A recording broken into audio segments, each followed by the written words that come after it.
Hello, welcome. It's almost HardLore time. But before that, I must thank you all so much, not only for being here, but for the love and support for both me, for Bo, for Bo's family, Bo's friends, Bo's band. The past 2 months have been horrific and emotional and informative. A lot of growth. I wear glasses now because I guess headaches can mean that. I got melasma. We'll catch up another time. This could be a lot longer, but I want this to be a beautiful occasion in celebration of Bo forever, because the flame still burns and this show must go on. Bo and I started this 4 years ago to talk to and talk about our favorite music in the world, and that is what we will continue to do. Every week, I will be joined by a special guest co-host. That's right, Bo is irreplaceable. I need an army. Those special guest co-hosts to me will directly correlate to my guest. So please, without further ado, in thanks to the Detroit Masonic Temple, Pete and Jimmy for making this happen, we now roll the beginning of HardLore AD. Let's go.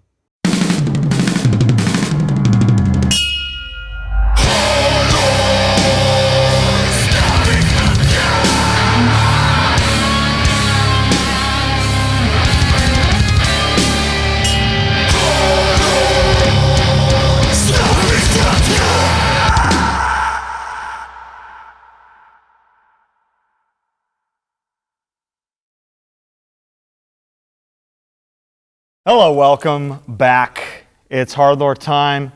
How you doing, Bo? What a special day on the show here.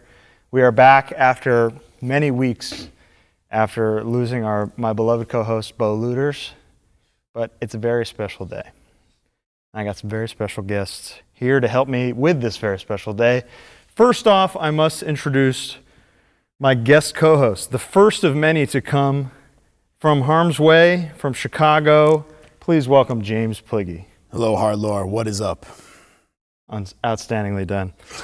And to my right here, our very special guest today, joining us for the very first time, very first episode back, from Youth of Today, from Shelter, from Punk to Monk, his new book out now. Please welcome the great Ray Raghunath Cappo. Thank you. Thank you, Brett. Sorry for the loss. Oh, thanks. Devastating. It is, but we know he'd be psyched to have you here today. It is a poetic, it is a boetic moment here, for lack of a better word. And let's set this thing off. What do you say? Let's do it. Let's do it. Take us back in time to discovering punk and hardcore in Danbury, Connecticut. I think as I turned into 9th grade, and we had an interesting conversation in the car because my brother lived in Jackson Heights, Queens, and my sister did too. And my family are New York family, but they came to Connecticut to raise kids. So I'd just go into the city when I was 14, 15, just to visit them. And then I'd just wander around New York City. My parents, I don't know why my parents didn't care, wandering in New York City. They knew you were there and didn't care? Yeah, they were just like, yeah, go see New York City. Okay. They were just, I don't know.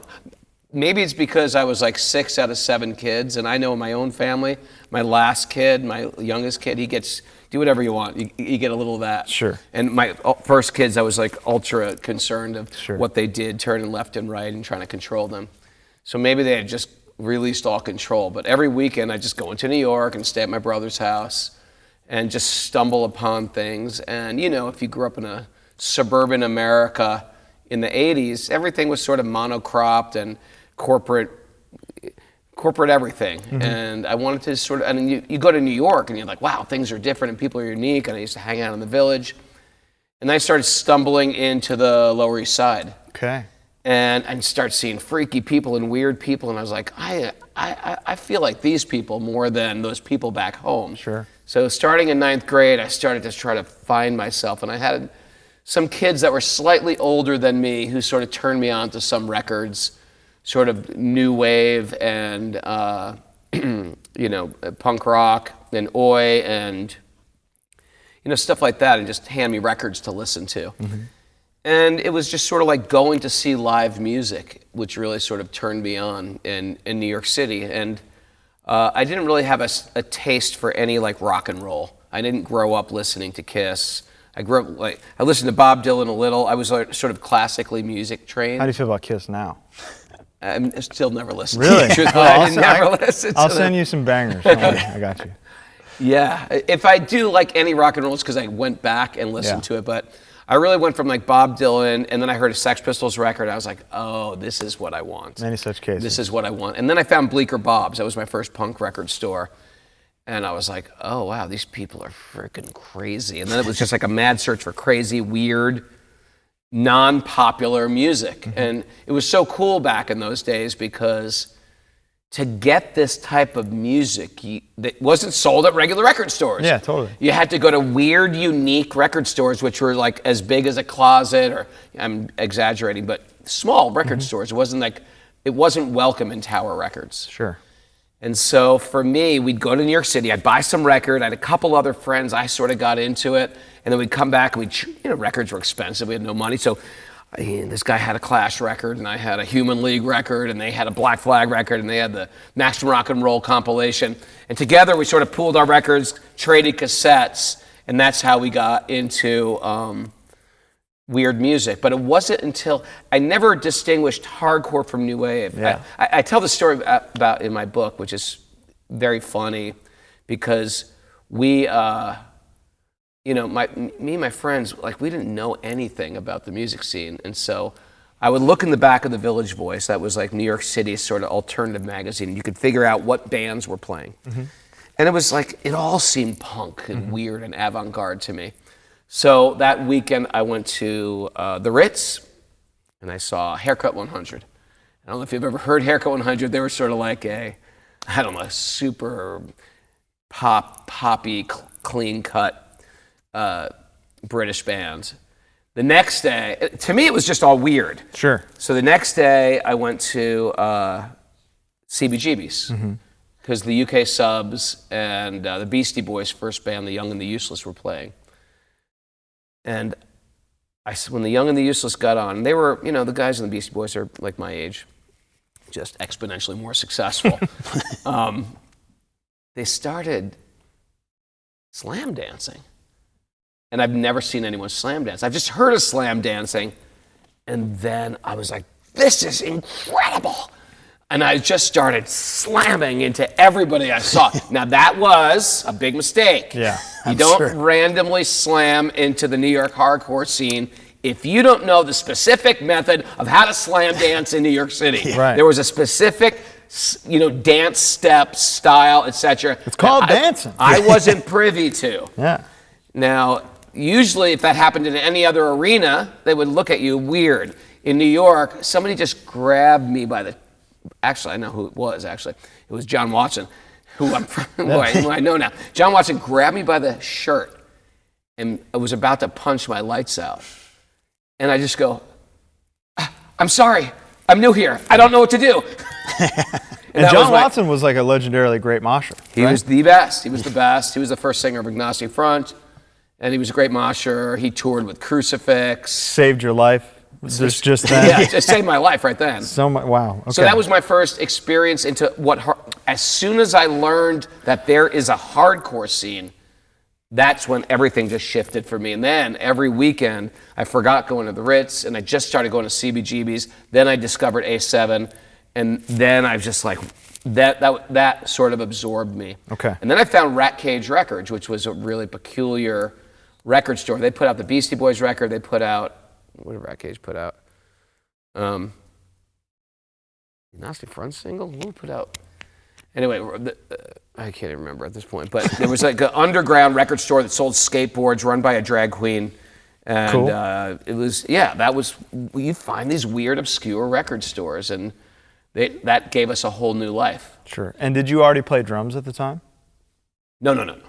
After that show, seeing The Young and the Useless, the girl I was with said, Ray, you could do this. You could get up on stage like these guys. And I was like, I think I could. So I went back, told my other punk friends who didn't come to the show, there's this music we got to hear. It sounds like this. We got to go. And I started indoctrinating them into the hardcore cult.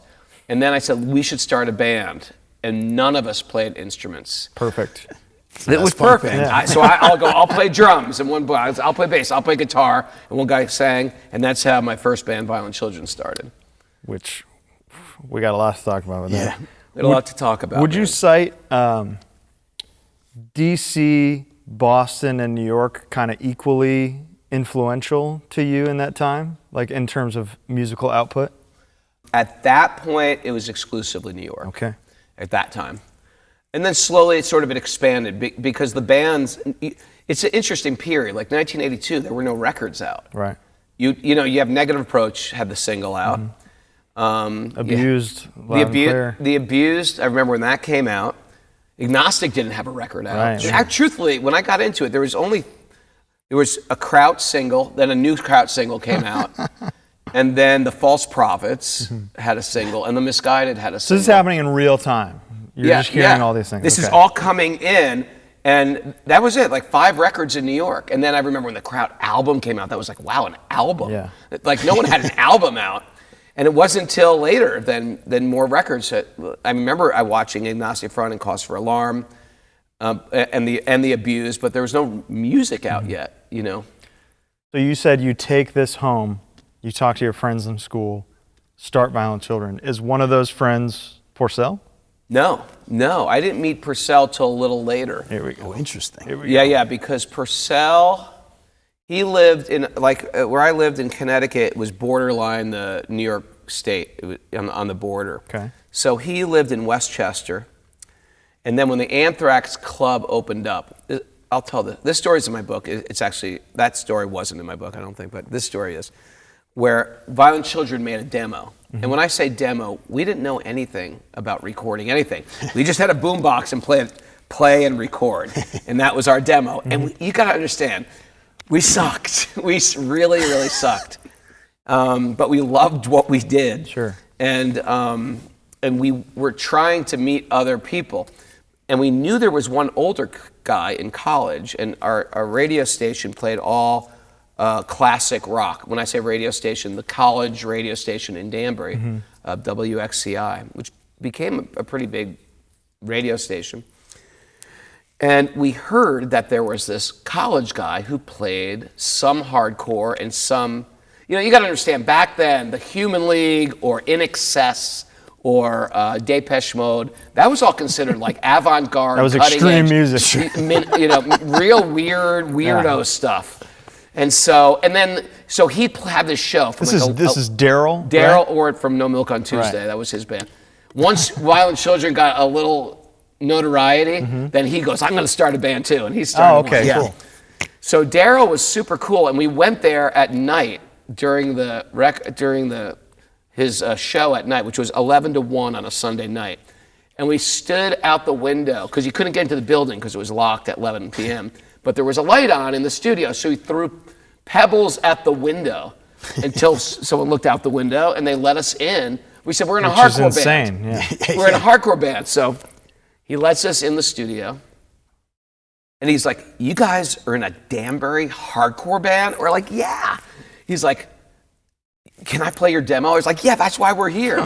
So Darryl was so excited, and he was just like, you're not going to believe it, everybody. We have Danbury, Connecticut's very own hardcore band. Violent Children are here live. He was more excited than we were.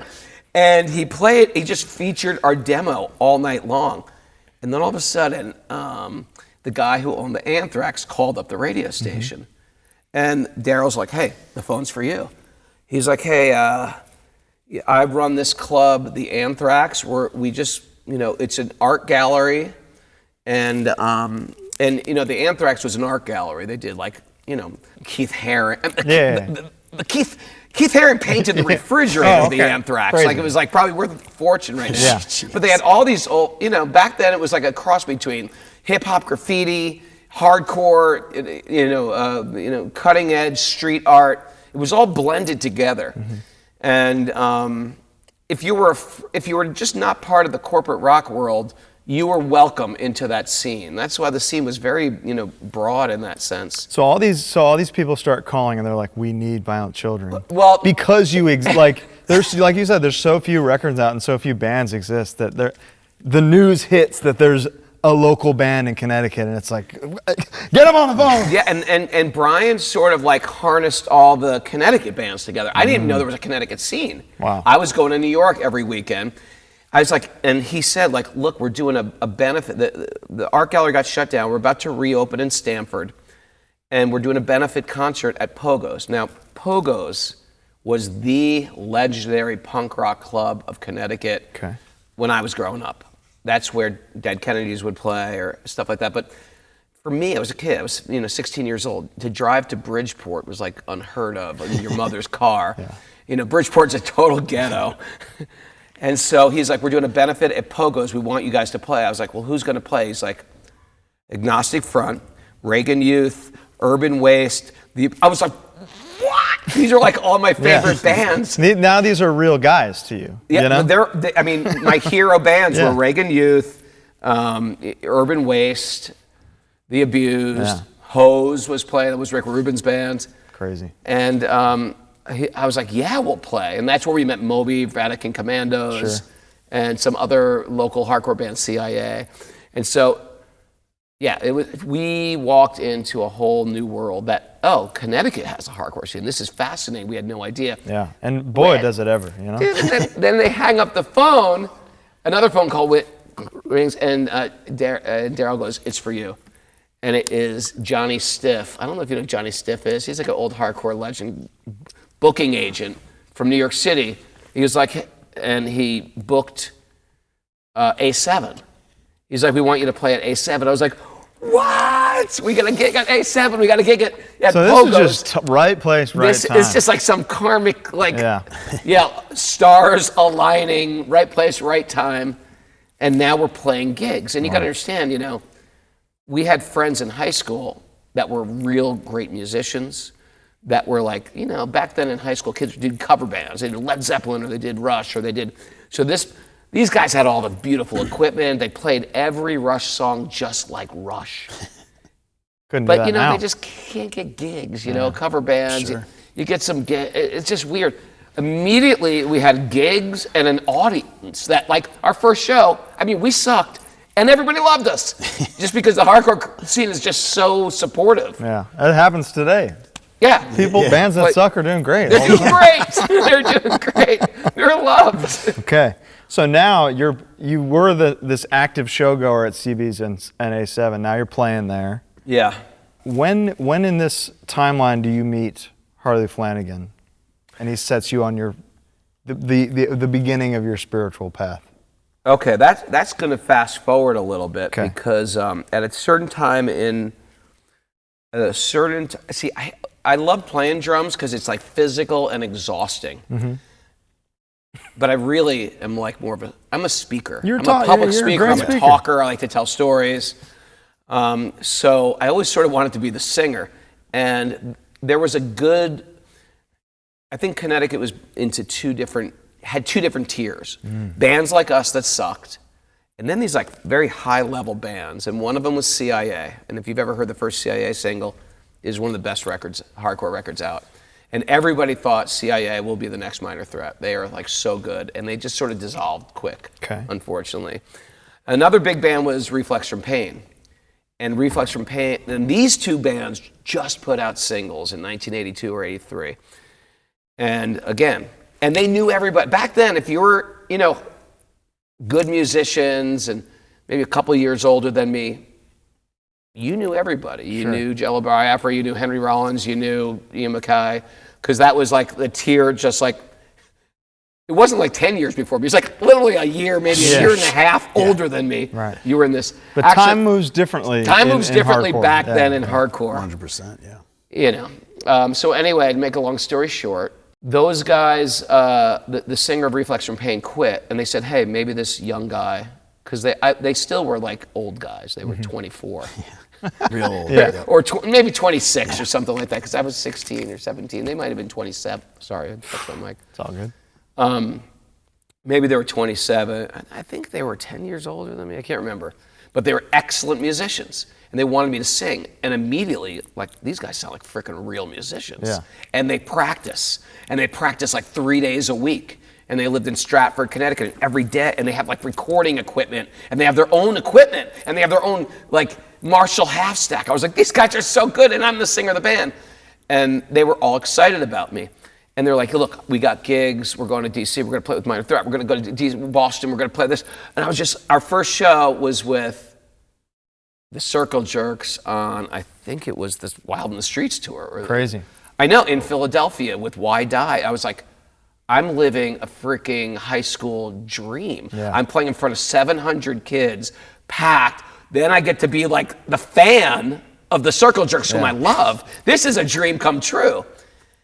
And before we even did all these other big shows, we played in Boston, a big show. We played with Gangrene, Jerry's Kids. It was such a... Oh, hell yeah. He's like, just like... We played with Suicide. Wait, did we play Suicidal? I can't remember. Whatever it was. We played maybe 3 big shows.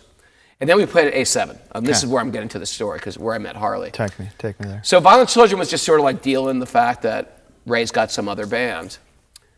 So they Reflex from Pain kind of stole you from Violent Children. They stole me from Violent, if you want to be honest, truth, they did, but these guys were sort of talented. I was just like a dorky kid, you know what I mean?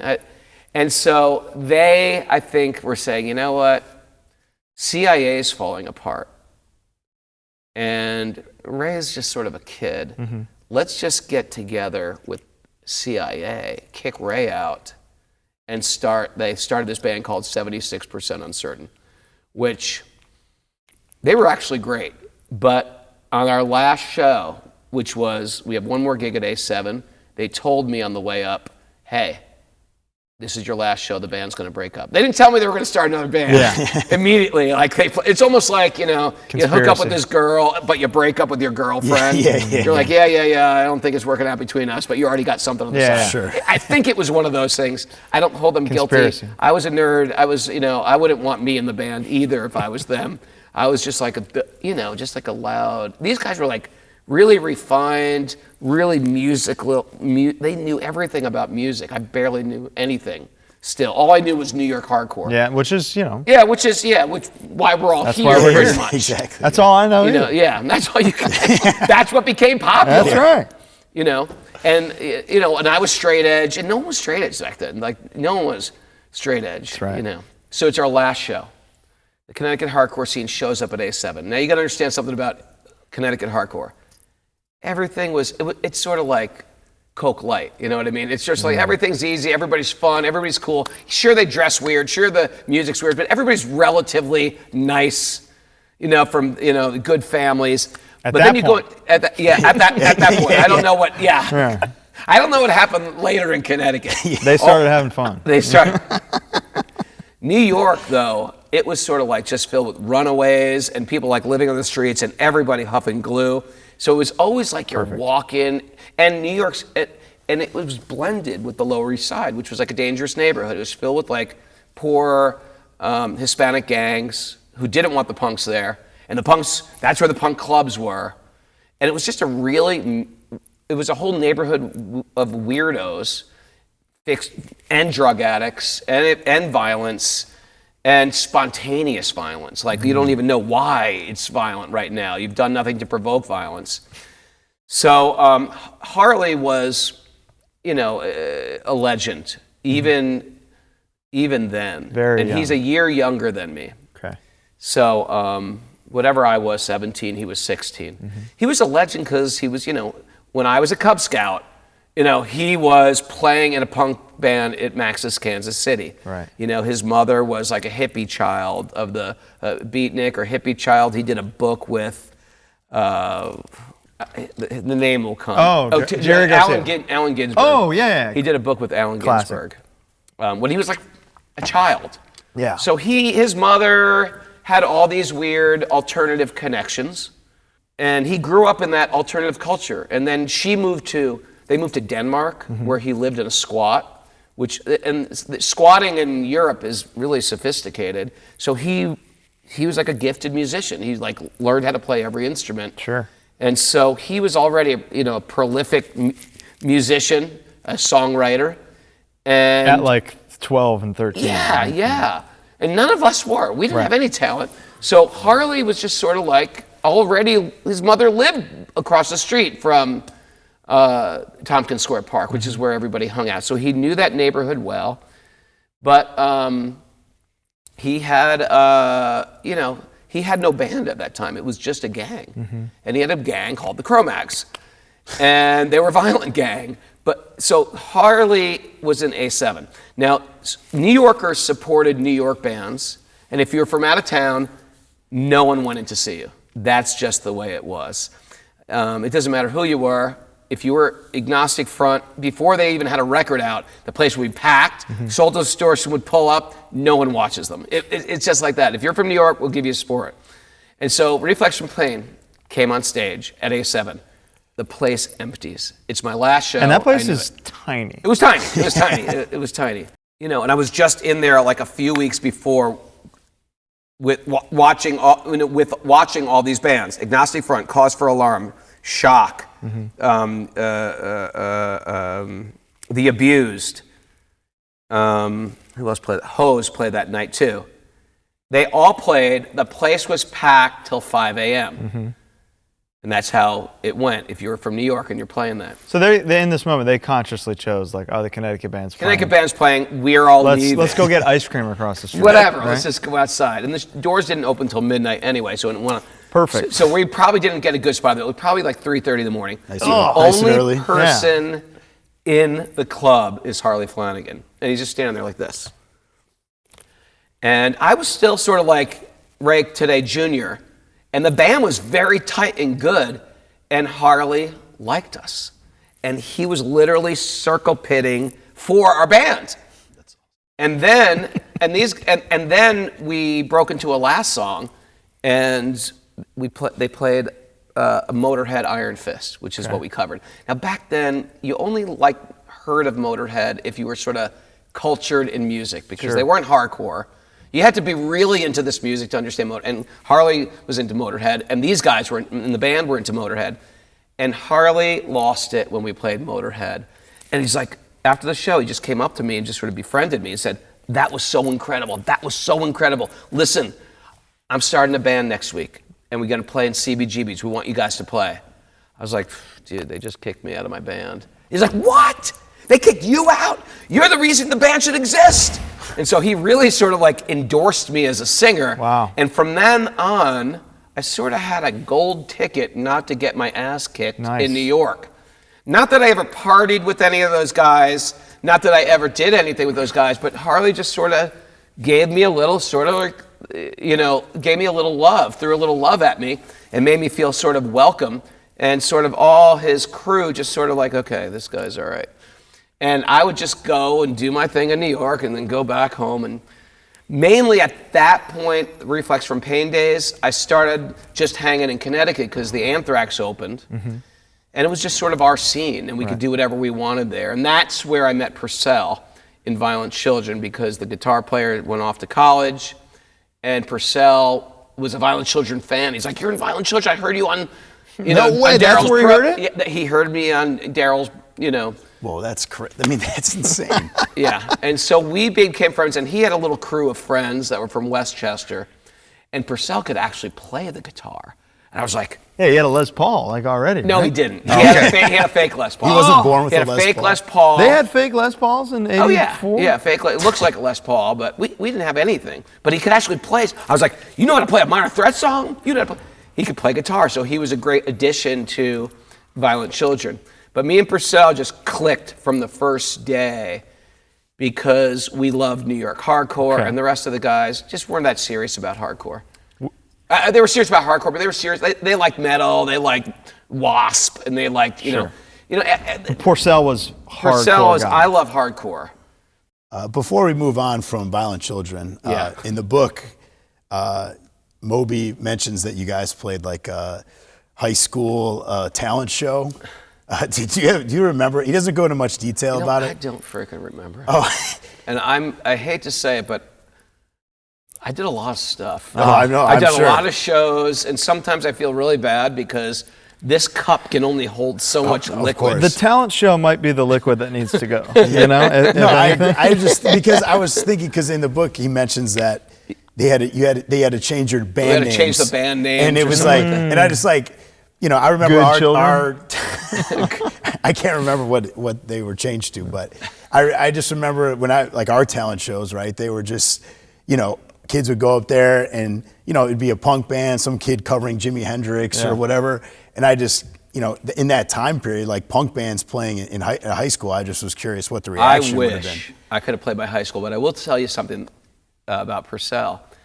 He was in a band before Violent Children called the Young Republicans. Right. And they were great.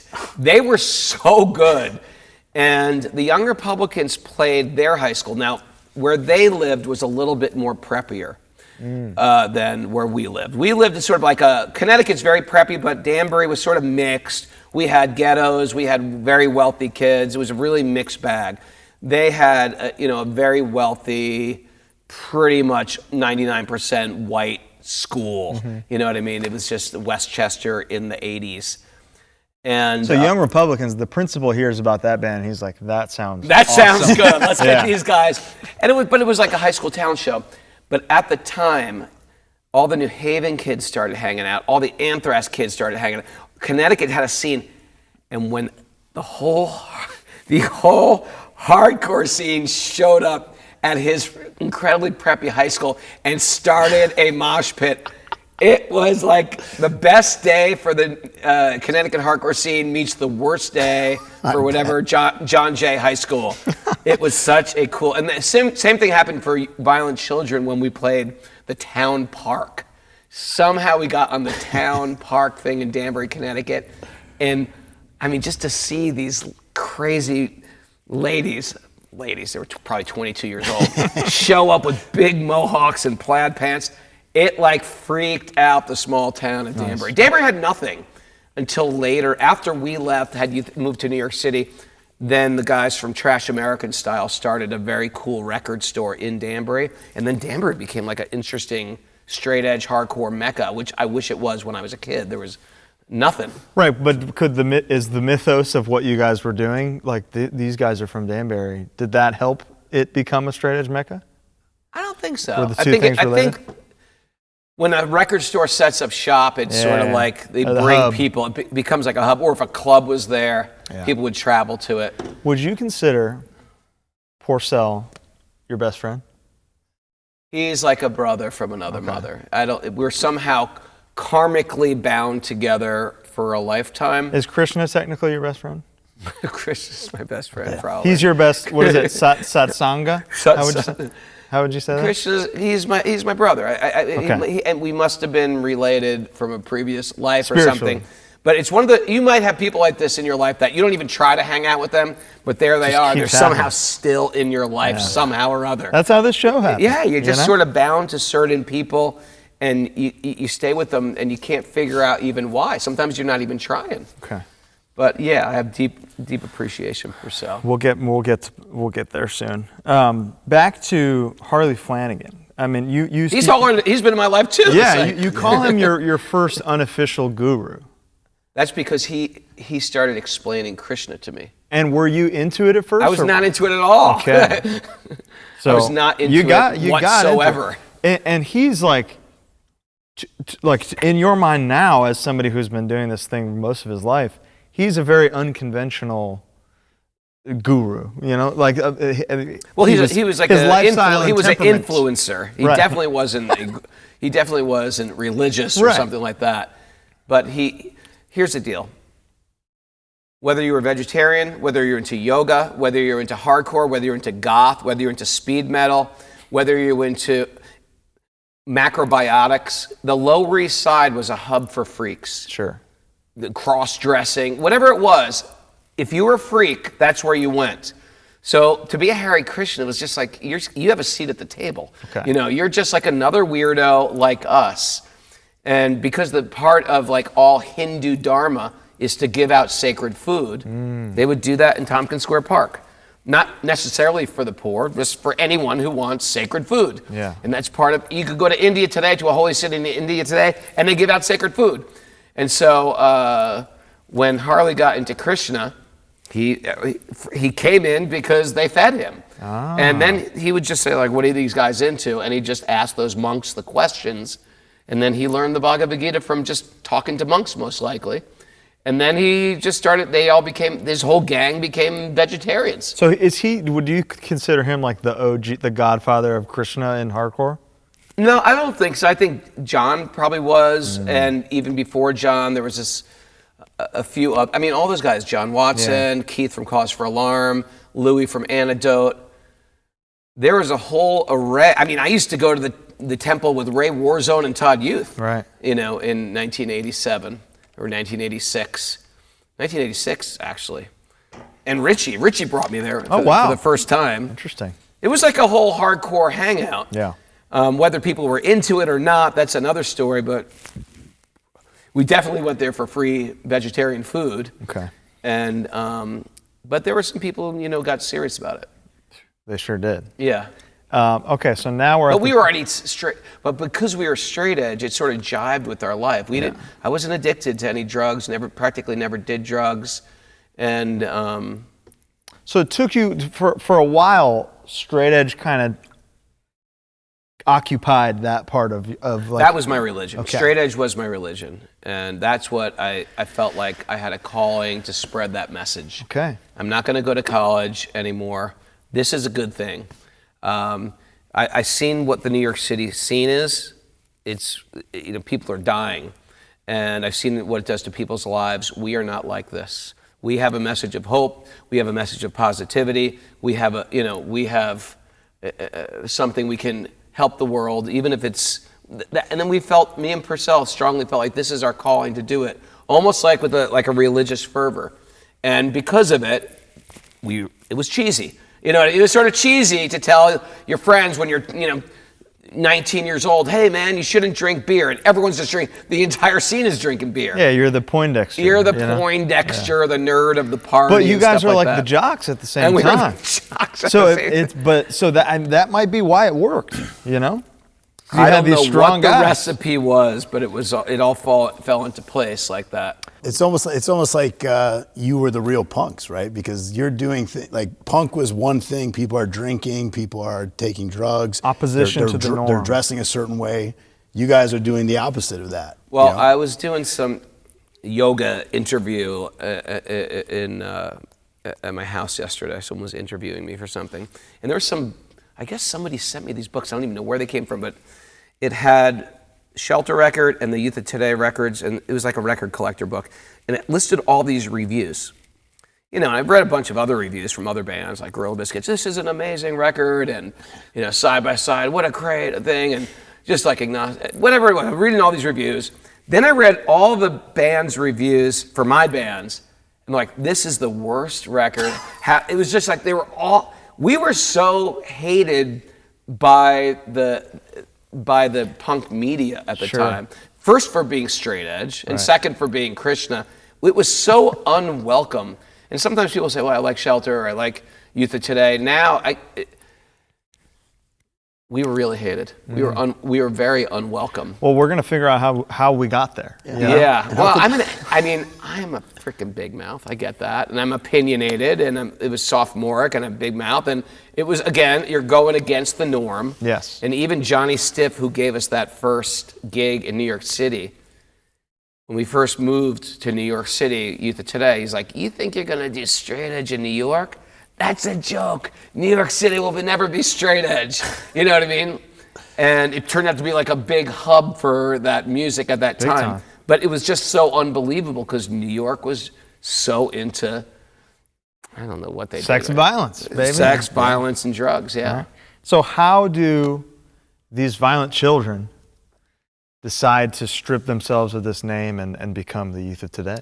You know what? It was our last show Violent Children ever did. Oh, you know what it was? You know that song Youth of Today by Youth of Today? Yeah, I'm aware. Yeah. Physically strong, morally straight. Yeah, of course. So I wrote that as a Violent Children song. Uh-huh. And the singer's like,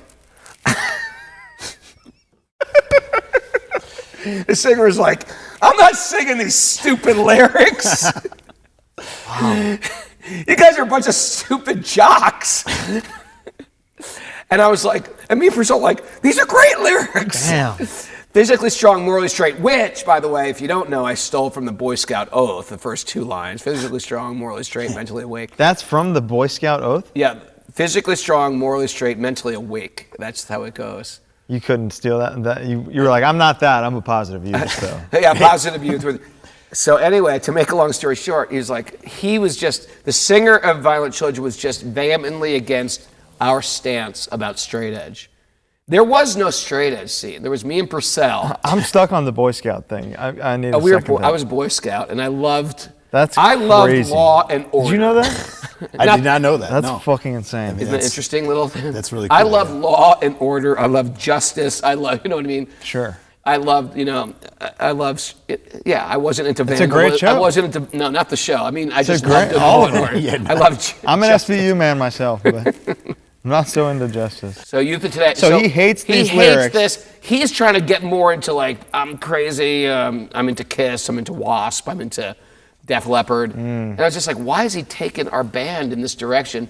So on the last trip I think we had a big out-of-state gig in New Hampshire. Violent Children never left Connecticut. Maybe one show in Jersey, couple shows in New York City. We played CBGB's. And this is our last show. We didn't know it was our last show, but I said, you know what would be great, guys? Let's just freaking forget about college. Let's just go on tour and buy a van and travel all around America.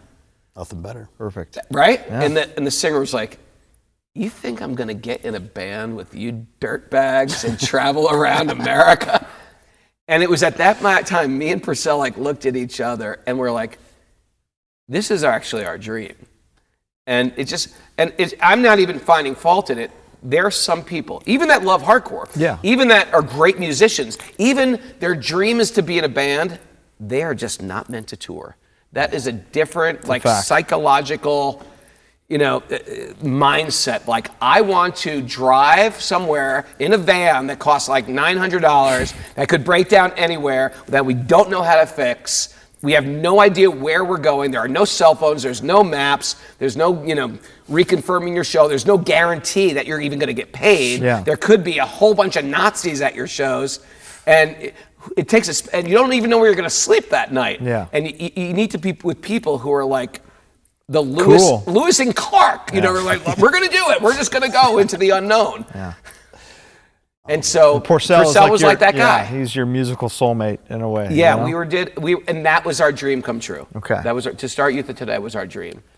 So, is the whole band kind of aligned in this goal of bringing this different message to hardcore? Violent Children? No, that what would become Youth of Today? Well, what happened was we took the guys from Young Republicans and we recorded a record.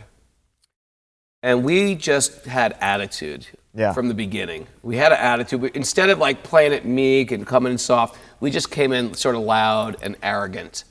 And but with good intentions. Yeah, it was mixed. We were teenagers. And You're it was doing mixed. crazy shit, I'm and sure. And it was mixed. And I got down on Al from SSD because he wasn't straight edge anymore. Actually, he was straight edge, but he was. He grew out his hair. 83, he was done with hardcore. He was done with hardcore. He got a jet ski, though. Huh? He bought a jet ski. Can you blame him? Come on. So and DYS was not doing hardcore. So I just had an attitude, and no one was really straight edge except a couple random people in every scene. And so I just said, we're going to just start a straight edge band because this message is good. Yeah. It's important, and I know we were coming off a little sophomoric, but that's what we're into. Yeah. And so me and Porcell were like all in, and we grabbed the other guys from his band who I knew pretty well. I thought they were all in. But, as soon as we got our first tour, which was in California with 7 Seconds, the drummer said, I'm not going. Mm-hmm. And we were just devastated. Wait, is that... That's in the book. That's coming up. Yeah. Okay. Yeah. So anyway, I don't want to rush ahead. I don't want to rush behind. But it's 1985, and hardcore is this new thing. Still, of course, time moves. Yeah, it's 5 years old. Essentially, it's really 5 years. I got into it probably in 82, 81, 82. And you're deciding as a band, hey, this needs to change.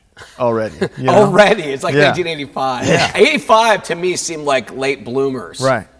Well, you're kind of like second generation hardcore in a way, right? Youth of Today as a band. Yeah, I think maybe Violent Children was on the beginning, like Yeah. first generation stuff. But even that, because we were a year late, we missed a lot. Yeah, a lot was happening quick. They leave when you play at A7. Well, you know? gotta understand, like these bands press 1,000 records back then, and then you never hear them again. Yeah. So everything was. We could get a whole thing about record We'll get collecting there. too, if you want. Well, we're about to get there.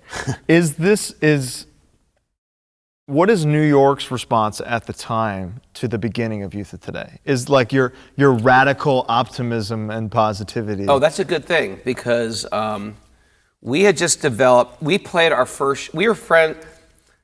I told this in the car, but I was pen pals with Vinny Stigma when I was in Violent Children.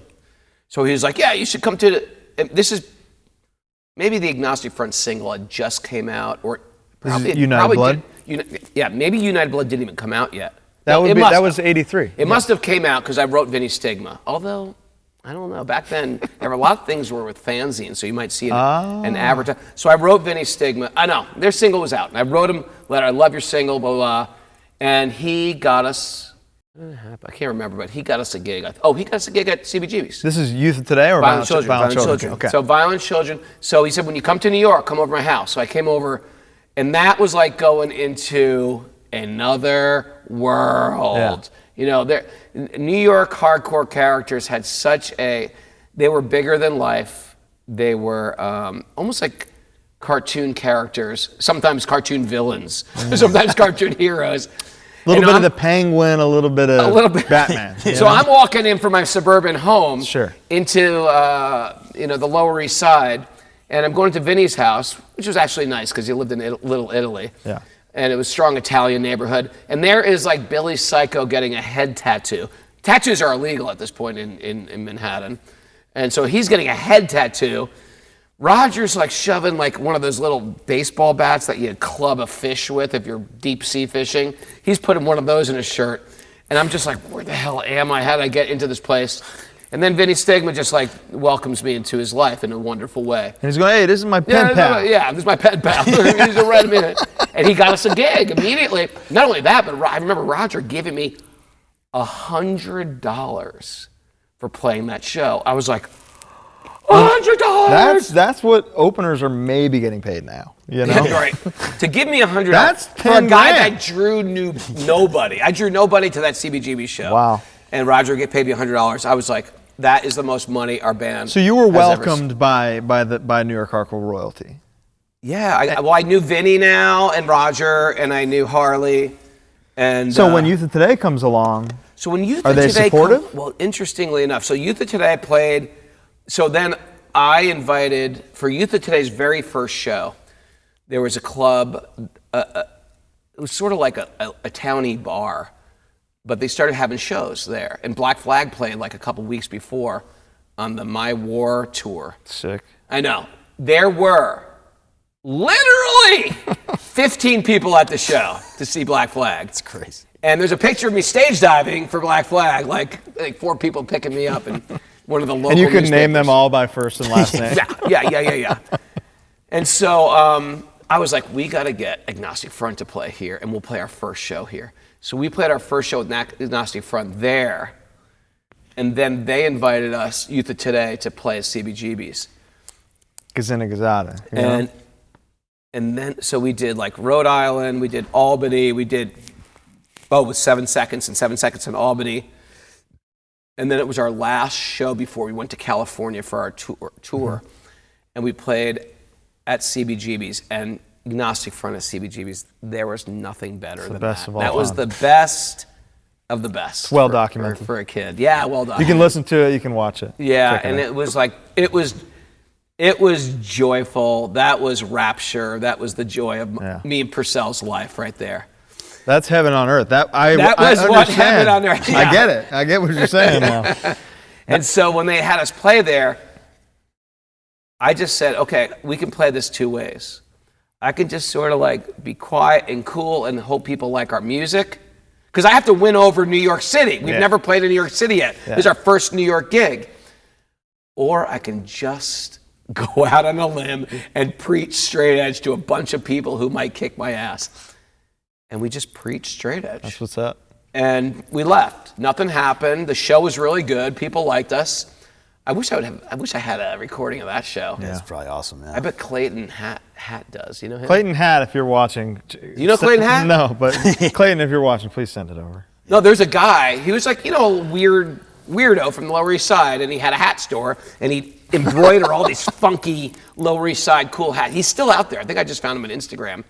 And he videotaped every hardcore matinee, and he would never release them. He's got them. Oh. He's got them. He's probably crazy. 10 years older than me. So Clayton Hat. Hit me up, man. Pardon this interruption. I hate to interrupt an episode this good, but I got to tell you about two very important things that held me down the past 2 months. First of all, Guilty Party, the greatest menswear store in America, co-owned by Champ from Foundation. If you see me around, you go, Colin, what are these pants? What is this jacket? I go, I got it at Guilty Party. And I used code HardLore, and I got 10% off. This thing is from Metzby Schwanson, okay? These jeans are from Studio D. They got new stuff every week. Free Note, Ironheart, Full Count. The list grows every single week with stuff I wear every single day. I got Nick's boots from Guilty Party. People stop me on my tracks. Where did you get these boots? And I smack them, and I say, why'd you stop me in my tracks? I'm headed to Guilty Party, and you just stopped me. And if you use code HardLore, you're going to get 10% off and free shipping on all orders over $300. And if you have a question about something, send me a message. Pop in the HardLore Discord. Do something. I want to help you be better and look better. And Guilty Party does too. GuiltyParty.co, code HardLore, 10% off. This episode is also brought to you by the great Mills Vintage. Not only the greatest archive of vintage hardcore punk metal memorabilia on the internet, it is also the home of every shirt you've probably ever looked for your entire life. And as we know in this culture, we love collecting things. Whether it's about ego or whether it's about enjoyment, we love it. And if you use code HardLore, you're going to get 10% off site-wide. There's probably Youth of Today and Shelter stuff up right now. You can't get an Abused shirt, I know because I've been looking, but pretty much every other band we're talking about in this episode, you're going to find something at some point. Also, bring your stuff into Vic. He wants it. If you're in LA and New York in particular, it's super easy. He'll give you store credit. You get cool stuff. You keep going. I buy it, whatever you trade to him, and the cycle continues. It's a beautiful thing. Follow him on Instagram because he gets new things every day and they go fast a lot of the time. Sometimes it's me. So you're fighting with me and I don't need more stuff. So please go to millsvintageusa.com, use code HardLore, get 10% off site-wide, trade him something cool. Let me know you traded him something cool because I'll get it from him. And that's it. Back to the episode. 1985. Okay. Can't Close My Eyes. Youth of Today's debut 7-inch. Yeah. Landmark hardcore record. Can you walk us through the writing and recording process from what you can remember? Yeah, I remember we recorded in Bridgeport, Connecticut. Crazy. Some studio, I don't even know how he got there. It sounds good. I will say that was the funnest record I've ever recorded because we freaking knocked that thing out in like 4 hours. Wow. You know, the whole thing, the best records just like Agnostic Front. Yeah. They've made a lot of great records. Nothing beats that first single. That first single to me is like platinum. That and Victim of Pain are like, okay, that's what hardcore is. That's what hardcore, that's the gold standard of what hardcore is.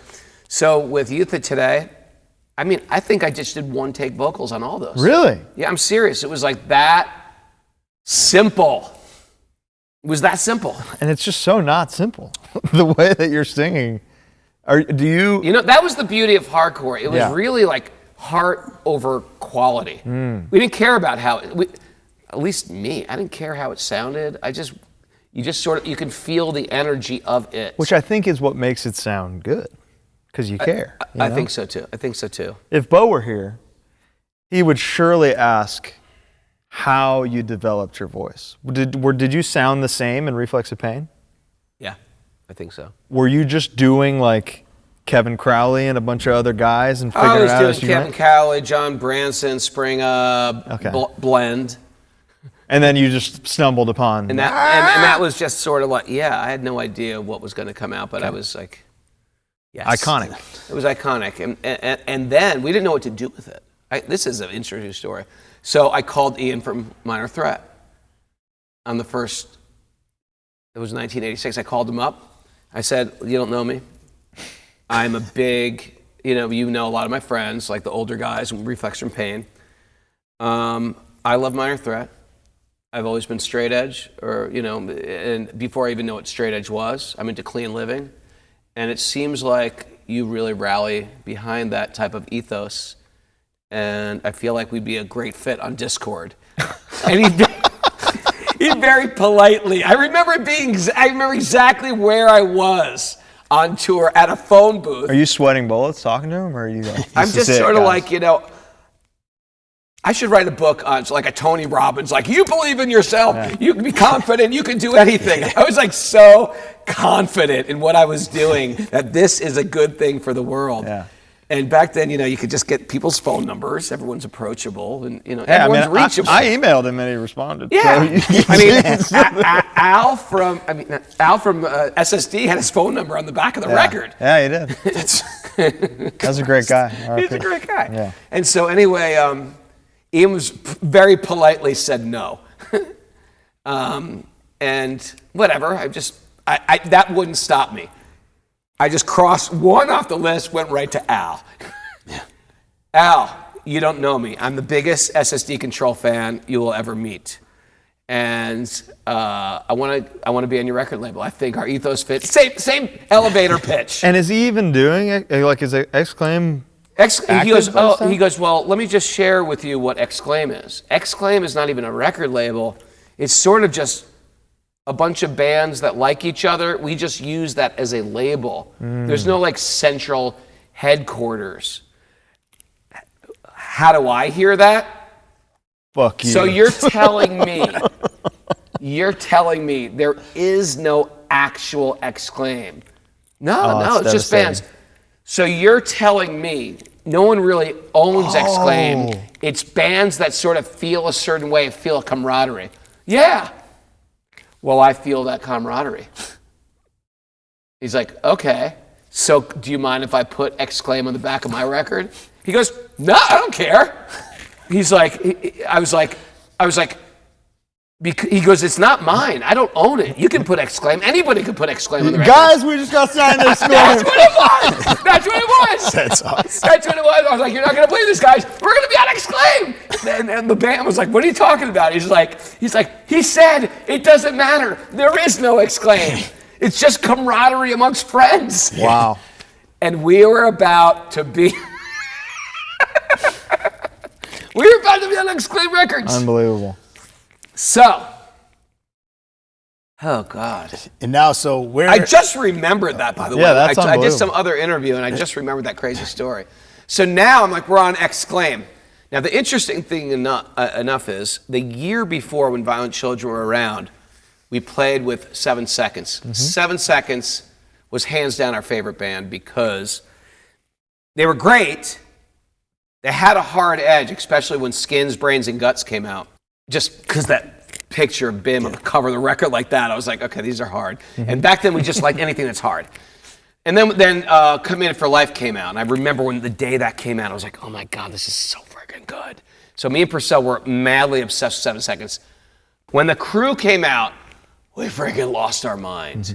And we played with them at the Anthrax. And that was a freaking dream come true. And we buddied up with them. They became my pen pals. You see, kids, this is how you communicated with people in the old days. You wrote them long form letters, like pages of letters. Now if a person writes me a letter, I don't even like reading a long text message. I can't read it at Can all. you summarize this, please? And an emoji, please. Thumbs up. So anyway, can I continue with this? Yeah. Okay. Sorry I'm taking up a lot of space here. Oh, This no. is what this is This for. is what it's all about. Yeah. But you guys have This is your space. You've kicked the boulder down a hill. I want that. And a lot of times in my community, in the yoga community, no one's asking me these questions. So it feels good to get this out. So I became pen pals with Kevin, and we just became bosom friends. And we became bosom friends. Got a bunch of pictures. Yeah. And then when the crew came, not the crew, Walk Together, Rock Together, I remember the day it came out. And that's what you did back in the old days. You like call the record store every day. Is this record out? Is this record out? Is this record out? So I'm in New Haven, and I'm with Jordan Cooper from Revelation. I'm with my girlfriend at the time. And my girlfriend calls me up. She's like, you are not going to freaking believe this. I'm not going to even tell you. You just come to this record store right now. And I picked up that record, and on the back cover of the record, Steve Youth, I can't actually even remember right now. Steve or Kevin are wearing a Violent Children shirt. And I almost freaking broke into tears. You know, it's almost like, and it's hard to explain because nowadays bands in the old days, but imagine if you love Led Zeppelin. Yeah. And the freaking dude from Led Zeppelin's got your band's t-shirt on. So they were our Led Zeppelin at the time, and he's wearing a Violent Children shirt. Then I opened the record, and there's a picture of me at the Anthrax singing along with Kevin in the center of the freaking collage. Then he thanks me on the... Yeah. It was just one of these things, like, my life can't get any better at this point in my life. And so when they came together, we arranged to play a bunch of shows with 7 Seconds. We're driving back from the Rhode Island show, and we're in Kevin's van. Yeah. And we're just freaking yucking it up with those guys. And Kevin's like, hey, I'm about to start a record label. You guys want to be on the record label? And we're like... I don't know, Kevin. We're on Exclaim. It was like that, man. We're on Exclaim. Well, that's why we're talking about this. Yeah. And I was like, we're on Positive Force. And I freaking lost my marbles. So I went from Discord, okay, I got turned down from Discord, accepted by Exclaim, but now getting a real offer from Positive Force. And that was... And had he heard Can't Close My Eyes? Yeah, we gave him the demo. Okay. We gave him the demo somewhere like in Albany. Actually, I can't remember what came first. I think it was recorded, but we didn't put it out yet. Okay. Yeah, I think that's how it happened. So, you record Can't Close My Eyes in 4 hours. And mix it. And mix. And mix it. It wasn't like a multiple, yeah. How do you feel about it listening back? I loved it. Okay. I freaking loved it immediately. How do you reflect on it 40 years later? I love it. I love it. I love it. I can listen to it. Yeah. Agreed. Yeah. One of the best 7 inches of all time. Thank you. I'm grateful. And I give all the credit to all those bands that inspired me. And you said yourself in the book, Ian MacKaye never envisioned straight edge as a movement, but it would evolve into something that would touch the lives of millions of people, realistically. And this record is, and Youth of Today in particular, are an important milestone in making that happen. How quickly like Can't Close My Eyes comes out, people have it. How quickly do you see a shift? Immediately. Really? Immediately. And you could almost like feel, it's almost like when Mount St. Helens was erupting, it was sort of like there's a shaking first and like blew some smoke out the side and all of a sudden it just blew. So even when we went to California, the record wasn't out. Oh, wow. But we opened for 7 Seconds. And I mean, we opened for a bunch of big bands, Social Distortion, it was just a bunch of big shows, and Uniform Choice was around. They had a following in California. They hadn't released anything yet. An important band to me. Another important band, and they hadn't released anything, but they were sort of at a place where like they had that following, but they were already sort of over it. Like which even at that point, they were already shows in their second record. Yeah, you see it in their second record. So when you heard that "Screaming for Change," that was sort of like them before their record came out. By the time that record came out, they were already sort of, we want to go in a new direction. Crazy. Not even finding fault with it, but I'm just saying that's what it was. We were still waving the straight edge flag. Yeah. So you could, we just sort of like amalgamated a San Francisco, Arizona, Southern California excitement in the air. And are the showgoers like, can you differentiate the punks and the hardcore kids at this time? Where? New York? On the West Coast. In the West Coast, it's a huge different thing. Okay. First of all, New York has a look. They had a look, a style, and an attitude that was I found nowhere else, you know? I asked this because we're going to talk about it in a minute, but when you go back and it's different. When you return to the West Coast, it was like there was a Youth of Today was here flag planted and you were returning to it in a way, you know? It was. It really was. So that initial tour, the 7 Seconds West Coast tour, the record's not out and you're just kind of we played in LA and there was just, there's like 4 gangs represented. It was just like a different world, LA. It was like a huge sprawl of people and had a sort of a party fun mix, and it wasn't like there was a brand New York had exclusive that was very interesting and very unique. A style of dancing in New York, only in New York. Yeah. It was like New York style. Yeah, in the Step Down Sicko Doll video, they make fun of California moshers. Yes, it was a thing. We figured it out eventually. When in this process do you guys decide to go vegetarian? Is that a unanimous? That was much later. Okay. That was much later. If you want to extend this interview, you gotta sort of stretch out that timeline. We are. But I will say that when we came back to New York, that's when it got weird, because we got back to New York, and everybody was straight edge. After we left New York, did that thing, then a record came out while I was gone, because I ended up staying in California with my girlfriend at the time, and Porcell was still in college, and the other guys were in college. And so I came back to New York, and I moved to New York City on my own because we had a family apartment in New York City that was rent stabilized. So I was paying $250 to live in New York City. And I was just sort of hanging out in the New York scene. And then and that record store, Some Records, opens. And this guy is like, I love your record so much. And I was there when it came out actually I was in LA when it came out. And then, or Reno rather, when it came out. And then I came back and it was out in New York, and it became really popular in New York. And the first person I met was on the street, just because I was hanging out in New York, was like Todd Youth. And Todd I knew since he was like, I hate to say it now because I have a 12-year-old, but I knew him since he was 12. And he was sort of like a runaway at 12 in a reform school. And he just got out of reform school. So maybe he was like, at this time, 13. He was already a good good guitar player. He's a very unique guy. And he's like, hey man, what's going on? I just got out of reform school. And I knew him from the Anthrax. He would come to the Anthrax, and we became friends. And then I would see him in New York. I just got out of reform school. I'm back in the street. And I joined Warzone. Now Warzone was always sort of a grungy old hardcore band that wasn't necessarily great. He goes, but he's like, yeah, we're straight edge. The whole band's straight edge.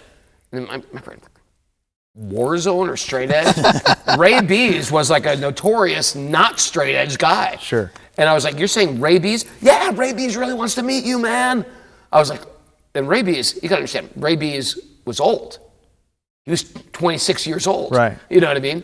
In hardcore years, he was old. In a hardcore year, it's like according to like dog years, you're 14, exactly. and a dog is like 80 hardcore years. Old. 26 is 26 83. is age. You're on your way out. And you were already thinking or maybe he's 28 or something, and you were thinking he's 28 and he's still into hardcore. Like, is he a loser or something like that?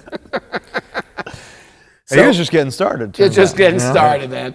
And here he is, and he's working the door at the Pyramid Club with 2 big X's on his hands. Fuck yeah. Todd Youth has 2 big X's on his hands. He's like, everybody's straight edge now. And Todd Youth has introduced me to all these other people who were never straight edge, who are now straight edge. I was like, something's happening. And are they going, this is the Youth of Today guy? Because everybody's heard the record? Yeah, okay. Yeah. So I'm meeting everybody now and connecting with everybody. And at that point, I called the band. I was like, listen, guys, we got to get serious about this. The record's out. I want to book a tour immediately and start playing shows. And the bass player was becoming a psychiatrist. The drummer's like, I don't want to do this.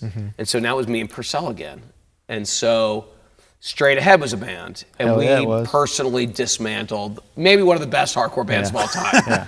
Because Straight Ahead was a great band. And is Amazing. Yeah. They were, I mean, every band member of that band is so good. And Tommy, as a singer, he was so good. Yeah. He might have been the best frontman of all time then. He was 16-year-old and had like the energy of a wiry, crazy 16-year-old. Another drummer turned singer. So there's something in the water here. Yeah, he was, but he and Armand played drums like no one I've ever heard before. Yeah. They're just like... Because Armand played like Tommy, right? Or maybe that's how it happened, but it wasn't... In retrospect, Tommy was never a good drummer for Youth of Today. Because he was blasting through everything, I can't describe it. Maybe Sammy could from Youth of Today, because he plays like... Yeah. It's almost like faster it's like faster than the song it should be wrists, but his whole arms are playing. Yeah, it's like chicka, chicka, chicka, chicka, chicka, chicka, chicka, chicka. And I wasn't even good enough musician to understand why. But all I know, it was really fast and our song sounded different. But it worked out that when we did book a tour, he just couldn't hack touring. He didn't like touring. And understandably, I'm not even blaming him, because the first tour was, we bought like an $800 van that broke down on the way to Virginia Beach. And we had no idea where we were gonna stay. We had any extra money. And the van's broken and none of us know anything about cars. So we got picked up by some punks we met who happened to be mechanics and had a place we could stay. And then we did all these other crazy shit things, like went to North Carolina. It was everything was a mess. The punk guys are driving us around in their punk mobile. And it was just like, me and Porcell were like, this is the most exciting time of our life. But I think it was sort of like eating, he was only 16 years old. Craig was 16 years old. And we had roadies that were like 14 years old. I don't know how we didn't get arrested for human trafficking. Yeah. It's a different time. It was a different time, man. So while you intentionally carried the torch and spearheaded this straight edge movement, you unintentionally spearheaded one at the same time via a song on your record called Youth Crew. And it started a genre. Is that something you've kept your eye on since then? The youth crew as a genre, even today, it's like, oh, we're a youth crew band. Oh, really? You've never heard that? Maybe I have. Is it a real genre, though? Yes, it's like it's a subgenre of hardcore. It's like we're a youth crew band. My high school nickname was Youth Crew James, because I listened to pretty cool. Youth of Today and wore straight edge jackets. That's breaking news to you? I guess a youth crew band, but I guess the fact that everybody calls it I guess the whole thing is very interesting, and I know a little bit about it. It's good. The song's good. It's a good song. Great song, yeah. Yeah. Thank you. Let's talk about a song that didn't make the original 7-inch. We Just Might. You know why? Because I think the attitude in New York was, I'm going to kick your ass. Absolutely. And that we came in with that strong New York attitude. And then by the time maybe Trust and Walk Together, Rock Together came out, we had sort of a change of heart. And we were just like, you know what? You got to pick a side. And we just wanted to, and me, I was growing up. I was just growing up and like, you know what? Do I really want to be this guy who threatens everybody all the time and lives with like resentment, anger, fear, and and so that wasn't, what do you call it? I realized just like, that's not, I just don't want to be that guy. And I don't want to promote that. Sure. Because whatever I say, I realize like, when you're a singer of a band, your words have weight. Just like for example, if someone called me an asshole, it's one thing. If my dad calls me an asshole, that's another thing, because from your, wherever vantage point you're from, your words have less weight or more weight. And as a singer of a band, I knew I'm responsible for the audience. Even at this time, you're having this much awareness of... I definitely was. Wow. I definitely was. So there's basically a transition from... Which, by the way, is why I didn't like Judge when they started. Because I felt like their words had weight. And Project X, although it was a joke, and I knew it was a joke, I was like, listen, guys, some people are not going to take this as a joke. your words have weight. And they didn't. And in the 90s. Oh yeah, it was not. Yeah, the 90s, not a joke. straight. Yeah, and so anyway, I'm not even blaming because that's just where my head was at. So there's the transition from kind of like this straight edge in your face, us versus them mentality to more of a unified mentality. Obviously, moving into Break Down the Walls, that's why the song was changed. It was just like a change of heart at that point I had, and even at the time of Break Down the Walls, the whole idea of Break Down the Walls was. Come in. I'm trying. Yeah, come in. Yeah. I'm not gonna just say this is our straight edge scene. You guys are over there. I used to think that labels were just symbols of pride. Right? We're straight edge. You guys are losers. You're not straight edge. Get your life together. I used to think that labels were symbols of pride. Only time I see, they only serve to divide. Right. So I felt like I had that insight from the time, and that was 1986, 87 that I wrote that, record. But that's sort of like where my head was at. We just might just feel. It feels like. In the context of the full record, it feels like don't mistake everything I just said for weakness, It's like, hey, I'm very kind, but down here I might fuck you up, which we resonate with, I get it because, and at the time I think it was written, there were people who just come into your community and actually look for a fight. Yeah. You know what I mean?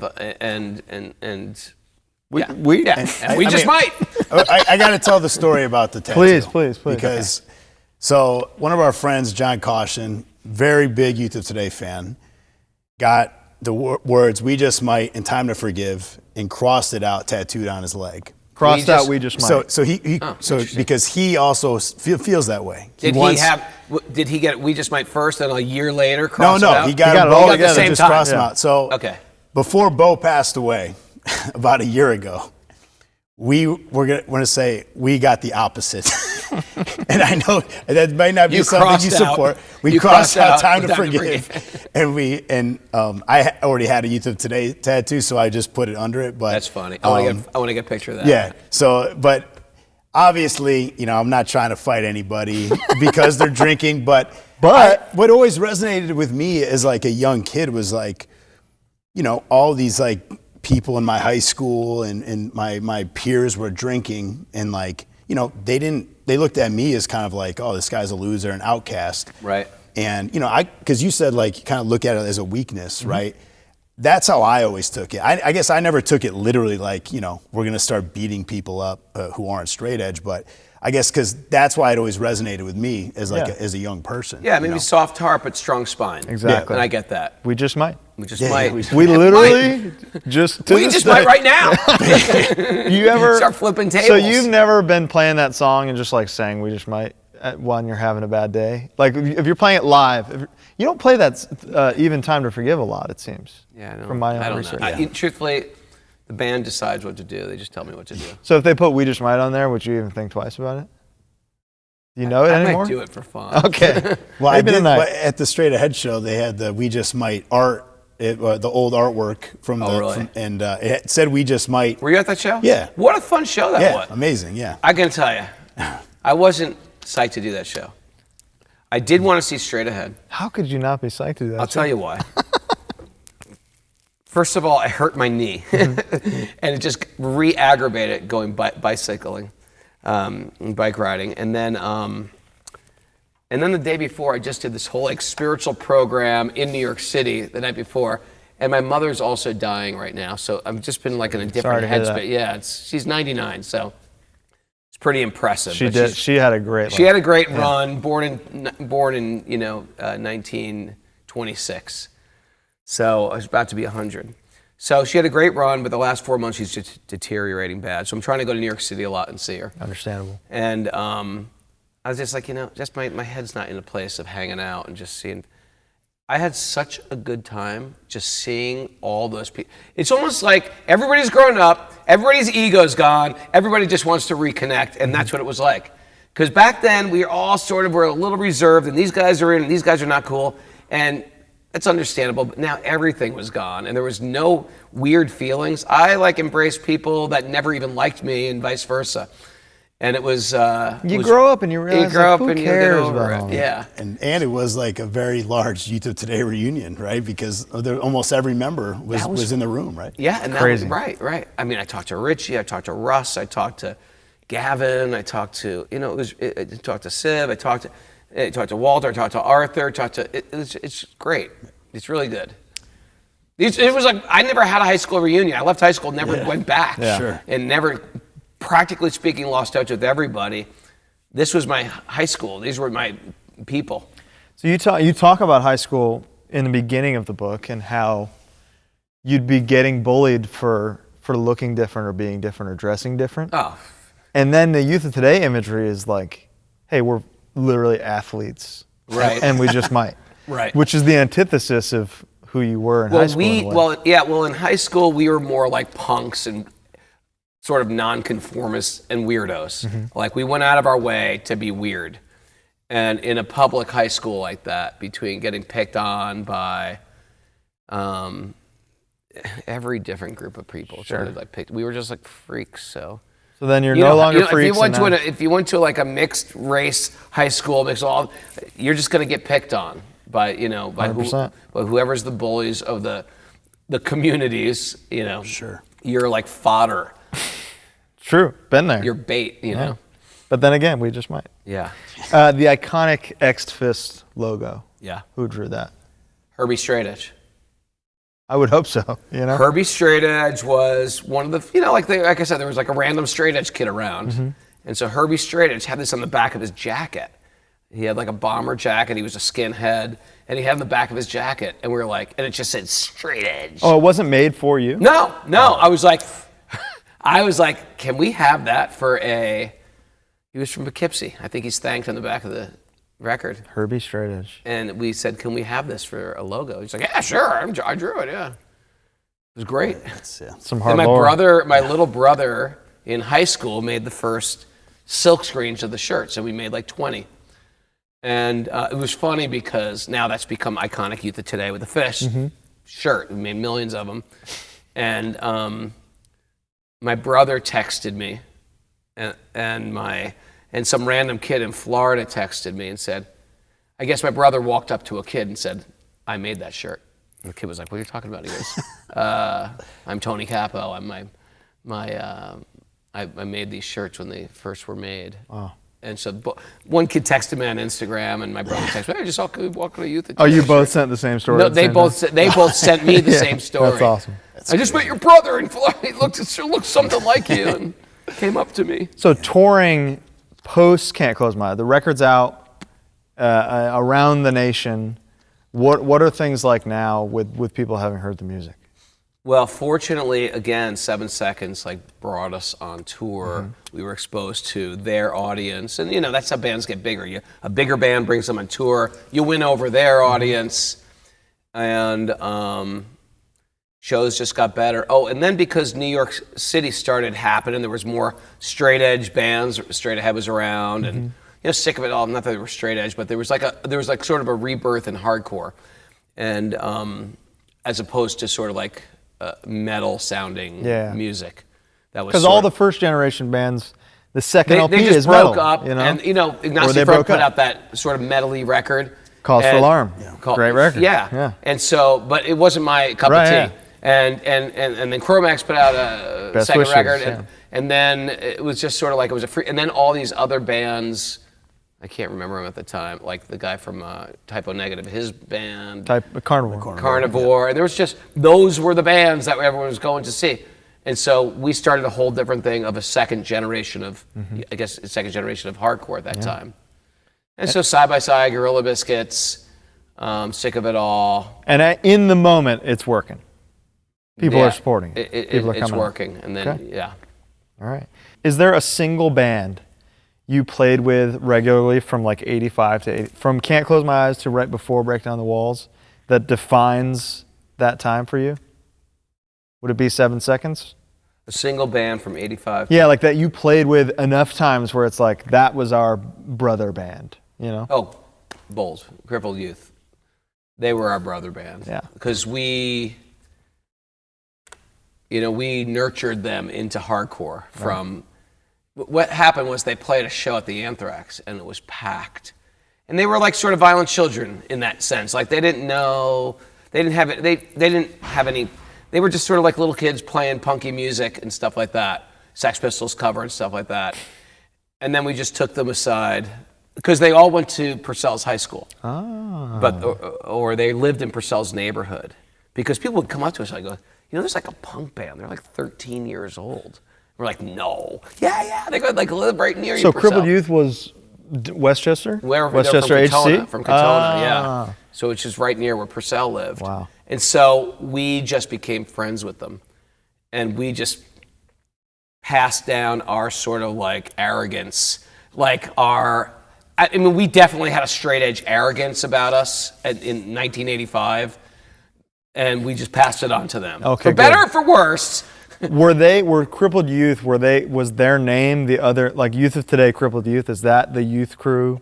That was the youth crew. Okay. That was the youth crew and anybody else that liked us that weren't in bands. A little embarrassing to even share this because they were kids, they were influential, but I know when I was young, I wish someone went into my record collection and said, this sucks. Yeah. This sucks, get rid of it. These guys stink. This is good. You should. I just bought records and then, back then you don't even have any money when you're a little kid.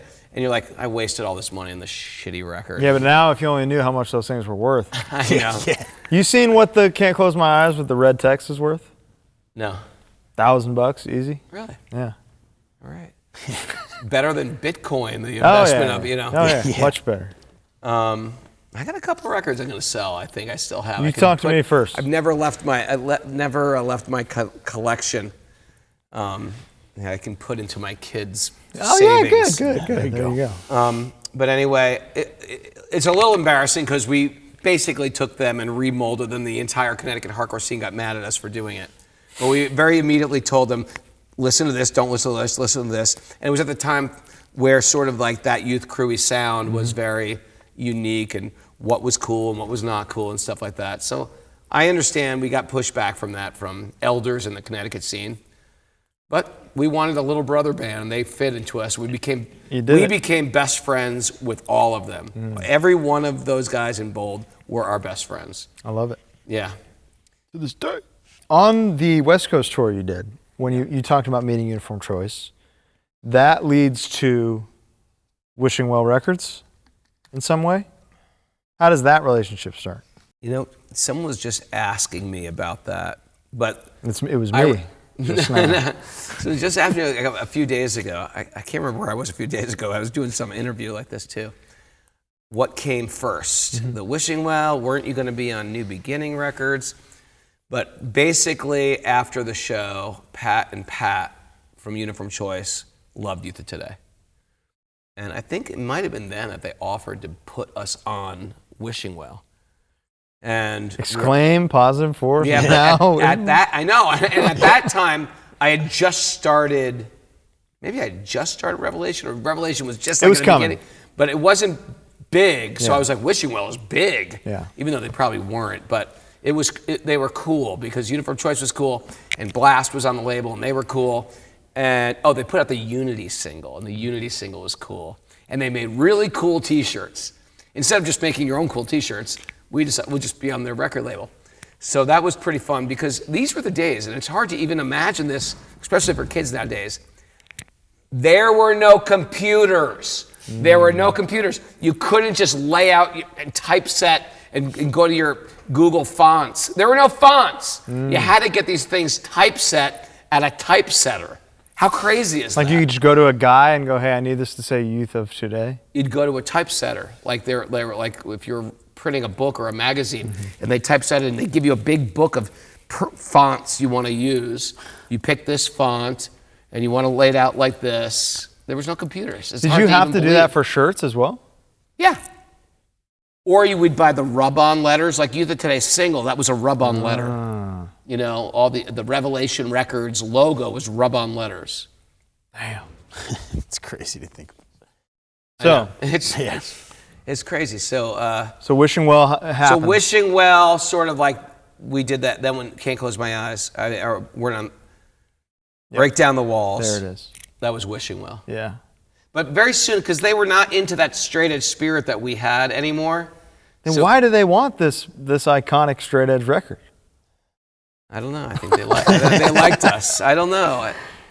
Yeah, they were growing up. People you're at that time of life. You're 19 years old or 20 years old, and you're still trying to find your own footing in this world. Sure. So, Okay. So here we go. 1987, Break Down the Walls. Youth of Today's debut LP, and another landmark hardcore record. Now, Craig Ahead is on bass. Richie Birkenhead is on guitar 2. Yeah. Where Porcell is guitar 1, first guitar on the insert. And Drew from Bold is on drums and into another. It's a dream team, an Olympic dream team of hardcore musicians. Yeah. Tell us about working on this record with this group of guys. Well, yep. I don't know how we found this studio. Oh yeah, it's a weird one. It was it's not far from where I live now, Millbrook, New York. Dan Nicholas? Dan Nichols. He only did this and the Bold record. Underdog and like a handful of other things. Yeah, and Bold, I think, too.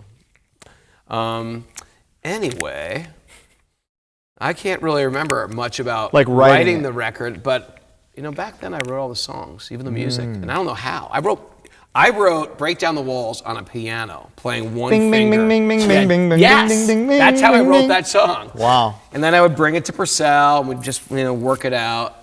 And back then, I will say, it was sort of easy to write Youth of Today songs. It was a simple formula. It was a simple formula. You got inspired by other bands, and you just do it your way. But Richie became sort of our best friend when we moved to New York, and he was straight edge. And then we all just sort of like... And he was Porcell's roommate? Is that right? First, Porcell was my room. Porcell moved to New York, he became my roommate, and then we had this idea that the entire band is sick of New York and we're moving to California. Okay. So we packed up everything. I gave up my $250 apartment, and we all moved in with the guys from Justice League in California. In Pomona, right? Because they're an inland. Yeah, they were. No, it was some Legends, house in Azusa, California. Some weird. I don't even know where Egypt. it is. Yeah, but to make a long story short, we all moved there, and we were all supposed to get jobs. Which, leaving New York City, like, we're going to Azusa, guys. is he feels like a Craig. He's like a child still. Yeah. He's like. With his little red bass? We had this idea like, we're going to go to California and become Californians. I got a job. I was the only one that got a job. But no one else got a job. Is this before Break Down the Walls exists? Or is this after? Because this... I think it's before. Jesus. I've got even a picture of us leaving. We're all sitting on the stoop of my apartment. And we're leaving. And so we ended up staying out there. I got a job at the whole band? The whole band. As far as I remember. Yeah. I mean, I'm sorry if some of you may like that's wrong. Mm-hmm. You might know today history better than me because I just haven't really documented. Even when I wrote my book, I tried to document the timelines as best as I could, but I'd still get off on stuff. But I got a job at a vegan restaurant, and in Hollywood, strangely enough. And is it still around? No, but I randomly, probably 15 years ago, ran into the owner, and we were like have this strange connection. So anyway, we were living there. I started dating the girl I was living with, and they all moved back. Then I moved back. Okay. Eventually, and we picked up where we last left off, and I started to think what was interesting when Break Down the Walls came out? And this was the first thing that really broke my heart in hardcore was we were loved when we left with Can't Close My Eyes. Mm-hmm. And then we toured America. And we sort of spread the teachings of Youth of Today all over America. When we got back to New York, a lot of our people that loved us didn't like us anymore. We were sort of like over us and just like, you guys sold out. You put out a record. And it was just like, oh man. And I just entered the world of envy. And where people are envious of you if you do something good. even if they're your friends, you just like, they don't like you anymore. We hate it when our friends become successful. Hate it when our friends become successful, I know. So it was like it's sort of like, it breaks your heart. Yeah. It breaks your heart that really, you're gonna let this, because people like us now, you don't like us. We've sold out, we're the same losers we always were. And so it was tough, and it sort of like built into my future phase of life where I just sort of had to walk away from it all. So anyway, but it did maybe we got a little bit more of we were still liked in New York, but not like a lot of the same people that liked us. At post Break Down the Walls? Because we were bigger than ever. Yeah. But some of our good friends were just, not into us. Or the kids you didn't know were showing up in droves. Yeah, kids we didn't even know were just showing up now. Yeah. The song Break Down the Walls, you just told me, was written on a piano and then transcribed to guitar. Yeah. And that's the definitive Youth Today song, That was a great song. Did it feel like an achievement upon completion? Probably, truthfully, upon completion, that record, I love that record. Yeah, it's good. I mean, I passed out like 3 times. Really? Singing, like passed out. Yeah. Because it was longer than a 4-hour session, like Can't Close My Eyes? Not that much longer. It didn't, I think it might have taken 2 sessions or something like that, but, and then maybe mixed it. Which is hilarious because now, dude, it takes, everybody's ridiculous. Weeks and weeks. We're all ridiculous. Do you recall the first time you held or saw the front cover of this record? Yeah, there was a little record store in my town, Naperville. There was an owner. I honestly don't even know what he did other than that, but it was in the back of his house. It was called Busy Bee. It was a record store in the back of his house. Yeah, and it was very small. And the neighborhood I grew up, there was a lot of older punks that had moved on in suburbs of Chicago. Okay. And so one of my friends, Nick Donahue, brings me there. It's where we'd find all these gems, and we were looking through the used CD section, and it was the Minor Threat discography, and then Break Down the Walls. And Wow. I bought them. I believe I was in 8th grade. And you see these jacked guys with X's, one of them with X's on his hands. Porcell not X'd up. I wonder, is he bummed that he's not X'd up on the cover? I don't even. And that's you as a guy. Not to jack you up, but that Youth of Today defined my childhood, right? And how it became straight edge, and because I was a guy who played sports, right? And so a lot of our fans were into that clean living or athletic and stuff like that, and they said, "Wow, it's almost like we gave them permission, to just be who you are and like hardcore too." Be the jocks. Be those. But be good guys. Be decent, decent jocks. Yeah. Because it's funny because I always liked sports and I always lifted weights, but I never fitted in with those types of people, right? Mm-hmm. So it kind of made it okay. Right. It gave permission. Yeah, it's okay to lift weights. And we always used to give Kevin seconds hell. It's okay hell. to lift weights? Yeah. It's okay. we always gave Kevin seconds hell because they wrote that song, I Hate Sports. That's true. And what's funny is that's part of the reason why I didn't like 7 Seconds for a long time. Because of that song? What's funny, too, the same record store, they had We're Not In This Alone, the Red X, which I eventually got tattooed on me, that I found there. So it was, it was a really cool Busy Bee, man. Store. Busy Bee. Made shit happen. Those, the best, and I wish people who are getting into this at a younger age that are new generation could experience the joy of going to record stores back then. I don't know if you want to take a detour on record collecting. An album cover can change your life. Oh yeah, and just the size of the album. And sometimes we would write messages on the record sometimes if we could, or on the inserts, especially when we started Revelation. Yeah, you were writing on very each unique 7 things inches, right? on all our. I think we printed the lyric sheets on our own for Can't Close My Eyes, and we inserted them. We just might. It's on there crossed out. Oh, really? Yeah. Interesting. In pencil. All right. So it was made fun to make those. It was fun to make those unique. Yeah. It was fun to make each one unique. But the record stores, it's like they only had hardcore records. You had to travel to find these weird little. In Connecticut, I used to travel to Bridgeport to go to a record store. There's no record stores in Danbury or anywhere in Connecticut. You have to travel to find one weirdo record store. But that helped you early on because nothing existed there but this one college guy who could not believe a band was there. Right. And then there you go.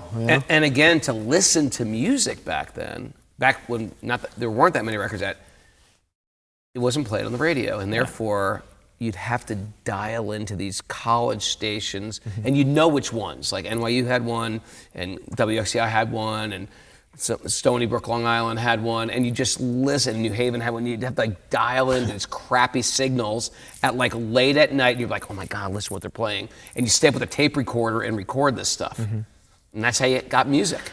So as an album guy, you're a record collector, you love music, you've been a hobbyist your whole life. Now, time. people if you want to criticize something about me, you can criticize the next statement I'm about to say. Okay. And you may not believe me, but I really think it's true. I feel like me and Porcell single-handedly popularized record collecting. Wow. And I'll tell you why. I knew some people that collected records. It was like a random thing. It wasn't a big thing. It was like a random thing. And I'm okay to be corrected by this. Roger's got a pretty unbelievable collection. That's all. Yes. It's public. But listen. Yeah. Listen here. I'm here. But me and Porcell went to California on that trip, and we met some record collectors. One was Tim Yohannan. He had I'm not saying we invented record collecting. I'm saying I didn't invent straight edge. Sure. I popularized it. Right. And so I know there's a lot of people that record collected, and I know people collected, Discord stuff, even, at the very beginning of the stuff, all the different pressings of that, and all the touch and go stuff, all the Danger House stuff, etc. Misfit stuff. Misfit stuff. Time. So when I went to California, I first learned about record collecting because I met a few people there, including Tim Yohannan. And I was like, oh, interesting. You gotta understand, New York, I didn't think anything about records. You could barely even find records, but that sparked something in us to start finding records and collecting records. And not only that, when we started Revelation, we were like, oh, we're not just gonna collect records, we're gonna create our own currency. And Revelation became a currency. Yeah. And what happened was we would go into some records and we'd put our want lists on the wall. Does anybody have this record, this record, this record, this record, this record? If you're selling your records, and we just bought everything. And no one collected records back then. Then we said, if you have this record, we will trade you. So we'd go in there with a stack of Warzone's records, and we only pressed 100 on yellow vinyl. And that became like carrying a $100 bill. Yeah. And so we used it, like I said, to basically make our own money and to put up those want lists. Then me and Porcell, we went out. And it all sort of happened at the same time. Revelation started, we moved to New York, and no one we knew collected records in New York. I mean, there was people like Michael Board and Roger, I'm sure, and stuff like that. But it wasn't a public thing where people, like it is now. People are obsessed in the hardcore scene with record collecting.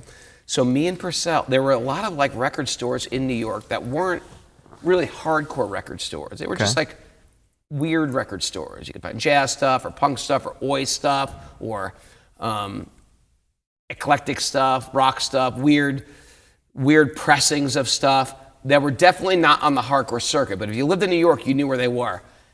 And we would go through these stores and pick out everything. We'd go through everything. I remember my famous story is I went into this one record store, and they were famous for bootlegs. But I knew people didn't go to this store. And they just had singles on the wall, you'd go through a filing cabinet of singles. And I went, and I know hardcore people didn't even shop at this store. And I said, do you have any Bad Brains Pay to Come singles? And he's flicking through them, and then I see him pass it. And I was like, right there, that one right there. He goes, oh yeah. And he had no idea that they're rare, that they're worth thing. I was like, how many do you have? He goes, I got 10. I go, how much are they? He goes, $2. I go, here's $20. I'll take them all. He's like, oh! I was just like, oh my God! Just rob this guy. Yeah. I gave one to the guys in Crippled Youth. I gave those guys one, and then I realized like, oh, I get it. There are these stores in New York that have all these things, and they don't know. They don't even know it anymore. Now it's ruined. Discogs ruined. Yes, it's over. Now let me tell you another good story, a record collecting story. I've shared this one before, but I might as well share it. So there was another store in the West Village that had tons of like Posh Boy stuffs and Oi stuff and X-ray specs, everything on the wall that was still hard to get. English stuff we couldn't get. We just bought the whole wall up, me and Porcell. And they had just like filing cabinets of records in the back, but stuff that wasn't even on the wall. They have no idea what they have. No idea what they have. And I was like, because what I had was the second pressing of the Bad Brains, not the first pressing with the cover. First pressing had the cover. Sorry if this is like when you're walking a dog and it chases a squirrel. Hey, I'm interested. Okay, this is interesting. If you're a record collector, I just paid hundreds of dollars for a Together comp first press, so I'm all in. Yeah. Okay. The single? Oh yeah. Okay. Hundreds. So I was going to this record store. So me and Porcell are actually going against each other now, who can get what and when. And so I went into the store every day. I said, I'm looking for Bad Brains, Pay to Come, with the sleeve. The guy's like, I have it. I don't know where it is. It's somewhere back here, but I'll find it for you. I'd go in there the weekly. Do you have Bad Brains, Pay to Come? I know you're looking for it. I can't find it. I'm still looking for it. Porcell comes in, and Porcell happens to dress like me and look like me.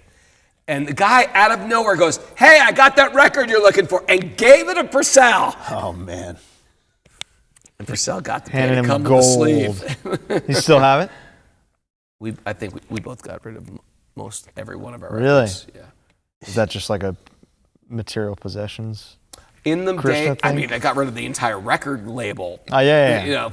Well, we can talk about that in a second. You did not only create trade currency with records, but you also, for Revelation Records, accepted large old G.I. Joe figures or accessories, large Batman, Robin, or villain figures, Batman nostalgia from 1960s or 70s, or Munsters toys. Yeah. Well, I was obsessed with. I was a collector of stuff, and one of my things was vintage toys. And because I was a child of the 70s, I was obsessed with G.I. Joes. And my parents just never had money to buy me them. So I had like one or two, but they'd all be broken. So I was like, I got into toy collecting. And then G.I. Joes were sort of like extinct at that point because I didn't make them like those vintage ones. Right. And when we put out those records, the original records, not only did we trade them for vinyl, we put out ads like this. Genius. And we got so much shit. It was unbelievable. Yeah, but now what's worth more, a large old G.I. Joe or Warzone first press? Large old G.I. Joes are worth a lot too. Okay. But I don't have any of them either.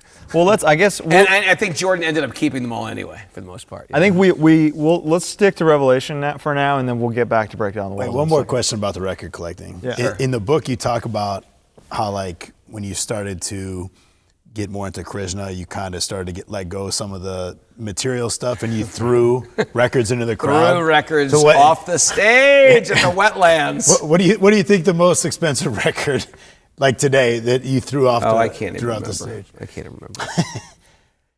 Because I think you talk about throwing the Bad Brains thing, a couple of them at least. Truthfully, I can't remember. Yeah.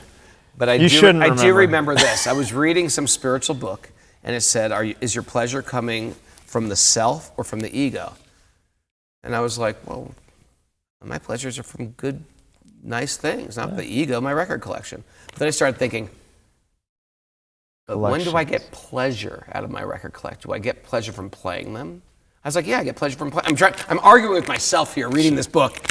And I'm arguing with myself, and it said, actually, I get pleasure listening to the music, but the records themselves I never play because I don't want to scratch them. So I have everything on cassette. Where do I get pleasure from the record collection is when people who collect records come over and look at them. That's where I get the pleasure. That's my ego. Yeah. And at that moment, they became worthless. because I realized I'm just doing this for my ego. In the same way some Wall Street guys got a really nice suit on, a very expensive briefcase. I'm just like that guy, but a record collector. Do you feel that way now? Do you regret what you've done? In one sense, no. I think that was an important thing for me to do. Okay. Yeah. You know, it's ultimately it's stuff. Stuff is Sort of, Stuff you is know, awesome. interestingly enough, like I love history and I love stuff like that. But someone like Harley Flanagan is pretty interesting. He's such like he has so much interesting stuff that he's kept from the past. It's pretty impressive because I've kept practically nothing. stuff rules. Not even my own records. We're big stuff guys. I appreciate stuff. Yeah. It's just I think I was at a time in my life Sure. where I felt like this is not what I need in my life right Okay. now. No, I get that. So I don't regret it, but I don't. But at the same time, I was like, could have made some better choices. Yeah. Yeah. No, You'd for like sure. to have a pay to come 7-inch today. You know? The very same year as Break Down the Walls. We're going to get back to Break Down the Walls, I promise, because we have. When did Break Down the Walls come out? 87. 87. While dedicated hardcore labels are becoming few and far between, some are already considering hardcore a dead genre. You decide to co-found Revelation Records with your buddy Jordan. Yeah. Was the initial goal preservation of hardcore? Is it just let's put out this Warzone 7-inch? Initial goal was preservation of hardcore. Like this stuff, it's sort of like the song Time Will Remember. Mm-hmm. Like, okay, you guys, this whole little time capsule is about to end. It's about to be sealed. Let's save this sonically for future people. And Warzone just broke up. And we were like, oh man, someone's got to record Warzone. Yeah. And so I asked, at that time I was friends with Ray B's. I just said, give me all your demos. We'll make it into something. You know, you guys should be like recorded. But once it came out, he had a excitement about the band and they started playing again. Wait, so the Lower East Side Crew 7-inch is demos? Yeah, they're just a bunch of demos slapped together. So that affirms something I've heard, that at some point you handed Todd Youth a copy and he didn't even know that it had been recorded or pressed. I can't remember how that played out. Which either way, that's awesome. But maybe. Him just being like, what is this? It's your record. Yeah. Well, yeah, so we did want to do it for like almost like historians want to like, or archaeologists in a more real simplified way. Like preserve hardcore we gotta preserve by this. Preserving Warzone. Yeah. But then also as more bands came out, we were like, you know what? Side by Side's a good band. We should like document that. Gorilla Biscuits was a brand new band. We're like, let's document that. And they're our friends, you know. Let's put out a New York comp. You know, let's document this stuff. And you're credited as a producer on the Lower East Side Crew 7-inch. Is that just because you produced the record? I don't even know what that word means, but I didn't do anything to it. I just produced it. Yeah. Produced it. I folded the covers. I helped design the crazy That's layout production, to it. Yeah, that's production. Maybe not the songs, but the record itself. I definitely had nothing to do with the music. Okay. I might have picked what song was first and what pictures to put. They just handed a bunch of stuff and we just made it into. Okay. And then highlights from your pretty brief time at Rev. You know, all things considered. In the span of your life and the span of the label. Well, you know what it was. It was my vision to do it, and Jordan was like my high school nerdy friend that I got into hardcore. You know, he moved to my. Here's the deal. I'm a missionary at heart. Yeah. You know, and first it was hardcore, then it was straight edge, then it was vegetarianism, then it was Krishna, and So, and I'm okay with it. I'm okay with it. I'm a missionary at what I think is good things, and so, and maybe you felt like this too, because hardcore was obscure. You're always trying to turn your friends onto it, but you needed a little bridge to get to them. And so the new kid got transferred to my school, Jordan, who's from Westchester, and he's sitting down in class, and I walk by, and on his book, back in the, I don't know if they still do this, but you cover your book with a brown paper bag. On his book, he has an Anarchy A and a Dead Kennedy symbol. And I was like, this is fertile soil. Yeah. And so I said, you like Dead Kennedys? Listen to this. And I made him a whole compilation tape the next day. And then that weekend, And he heard of Violent Children. He goes, "You're in Violent Children? I heard you guys on the radio." You know, This fucking radio show, man. radio show. Yeah, he listened The to catalyst. Yeah, and he was from Mayapack, New York, and there was like a little crew of kids there too. And so when he moved there, I said, "Hey, you want to go to a show? My band, Violent Children, is playing Friday night." He's like, "Yeah, we'll go to the show." So we drove up, and we were playing with Negative Approach, and that was the Tied Down tour. And that's how he got into hardcore, Jordan. So then we, graduated high school, and we both ended up going to Southern University in New Haven, Connecticut. And that's when we started putting out the records. And so he was sort of like, he didn't know anybody. You were his old head, and he was just like guiding. Introverted and didn't really talk to anybody, and was sort of like, he was very sort of like outcasty type of guy too. He's still super introverted, didn't talk to anybody. But I knew everybody now, so I'm just like, you want to be on our label? You want to be on our label? You want to be on our label? So I was signing all the bands. I knew Chain of Strength because I lived with Justice League. I knew Dan O'Mahony from living with him when we were in Youth of Today. I knew, Is there something you look at as who else was those first releases of those bands? after the comp? I knew Sick of It All, Sick of It All, or I yeah. met Sick of It All because I heard their demo and I was like, these guys need a record. And then GB would have been. I knew Gorilla pretty soon after, Biscuits. Obviously because Judge. we let them play with us side by side. We let them play with us. Who else? The Judge 7-inch. Judge got born out of that. Yeah. but- Yeah. So, is there one thing you look at your As a time? matter of fact, Revelation was going to be called Schism, wow. but I didn't like the name because I didn't want it to have that That schism behind that it? schism behind it. Yeah. Yeah, I didn't want it to. I didn't want it. I wanted something brighter. Sure. And Revelation. Is was there that. one key contribution you look at as like your most important contribution to Rev, other than its existence? I mean, just signing those bands, Okay, those early yeah. bands. The first few records. Making the big compilation, the 12-inch. So why leave? I left because I had a God calling. Aha. I had a God calling. I left. I left what I knew to be like. You left all. I left everything. I left Okay. all my friends. I left my family. How do you look back or look forward now at the growth and legacy of what has become of Revelation Records? How do I look at Yeah, it? I mean, you saw it all in real time, how it exploded. It's still this like iconic marquee hardcore label. It's an iconic brand. Yeah. It's I never thought of it would be like that, but it's quite impressive. A lot of those early bands gave it the identity. Yeah. And kept the identity, They kept which the is identity, important. which is why bands like me 10 years later, or 15 years later, In My Eyes comes around or something like that, etc. Okay. Let's go back to Break Down the Walls now. Yeah, let's go back. Here we go. I like keeping it here. This is Yeah. an interesting time. This is good. That needs to be sort of dug up. I agree. Let's And dig I it up. really playing that show a couple weeks ago with Straight Ahead and Gorilla Biscuits and Underdog. It was like I was living in 1986 again. It was very cool.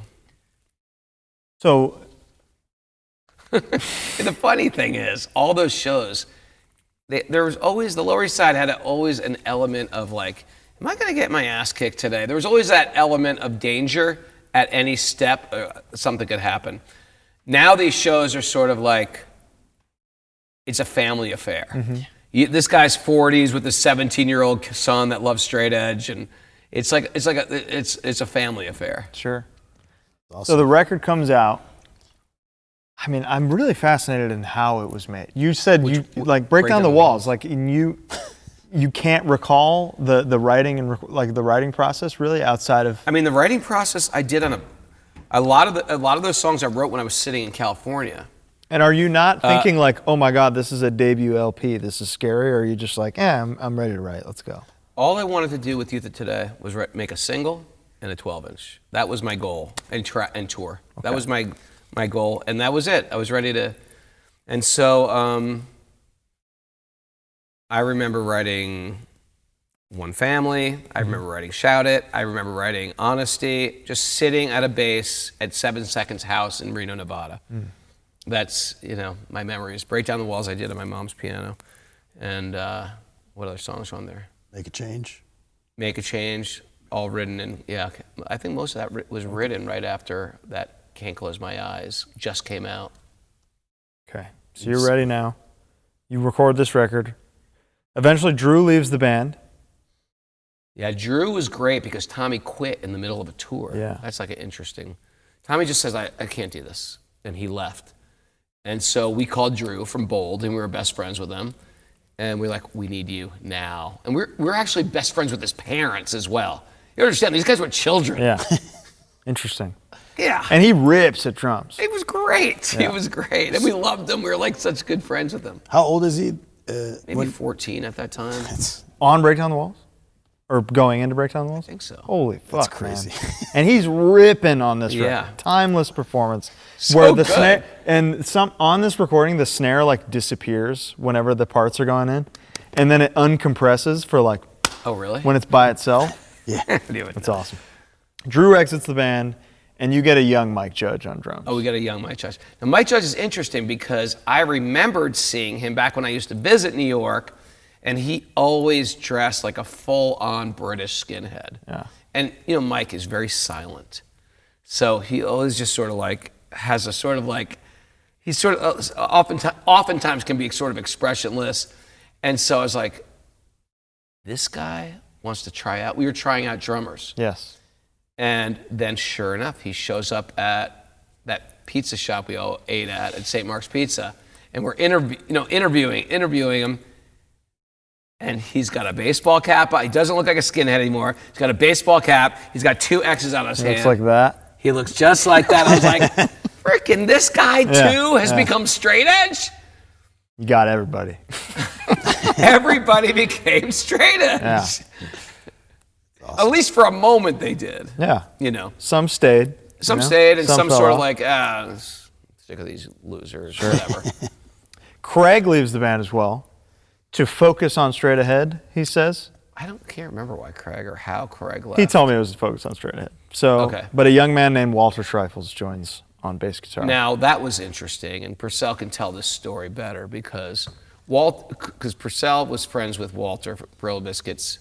See, strangely enough, I was sort of like, I don't want to call it maturing because that sounds a little arrogant, but I was sort of like feeling weird even within the hardcore scene.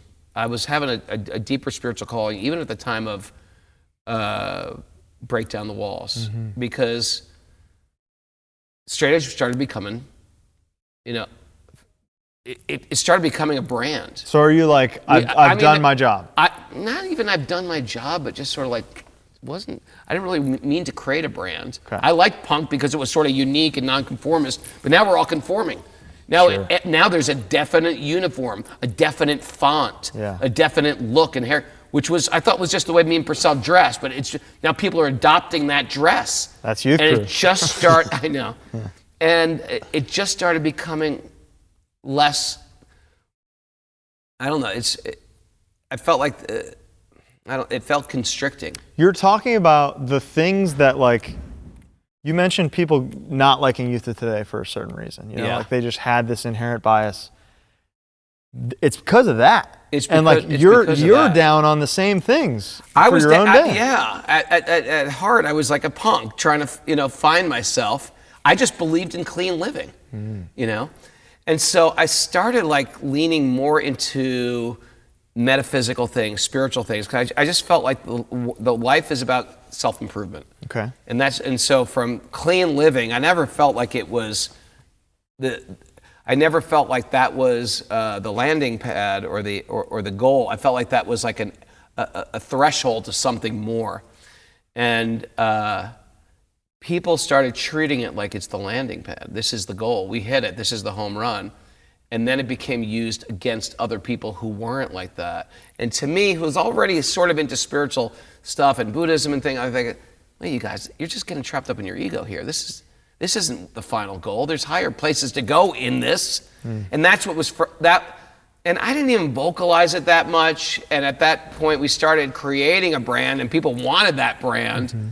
But I just felt a little uncomfortable. How did we get talking about this? I can't remember what you were talking We're about to talk about the Break Down the Walls tour. We're getting there. We were talking about something that led me to talk about an uncomfortable thing, but I can't remember now.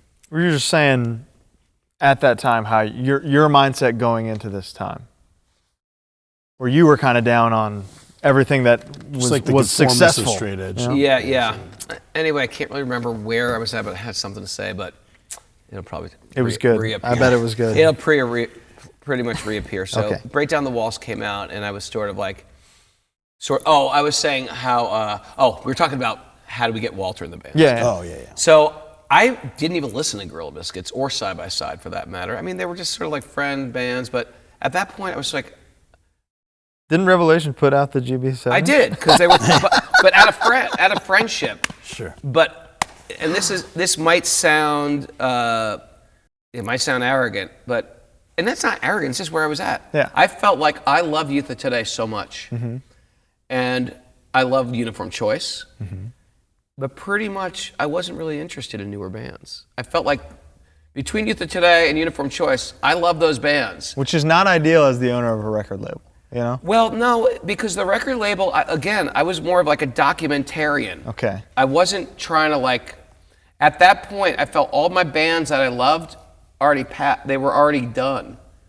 And at that point, I was just sort of I was looking for newer music or newer sounds. Okay. I felt, and so hardcore was sort of growing under me, but I felt like I had already moved on.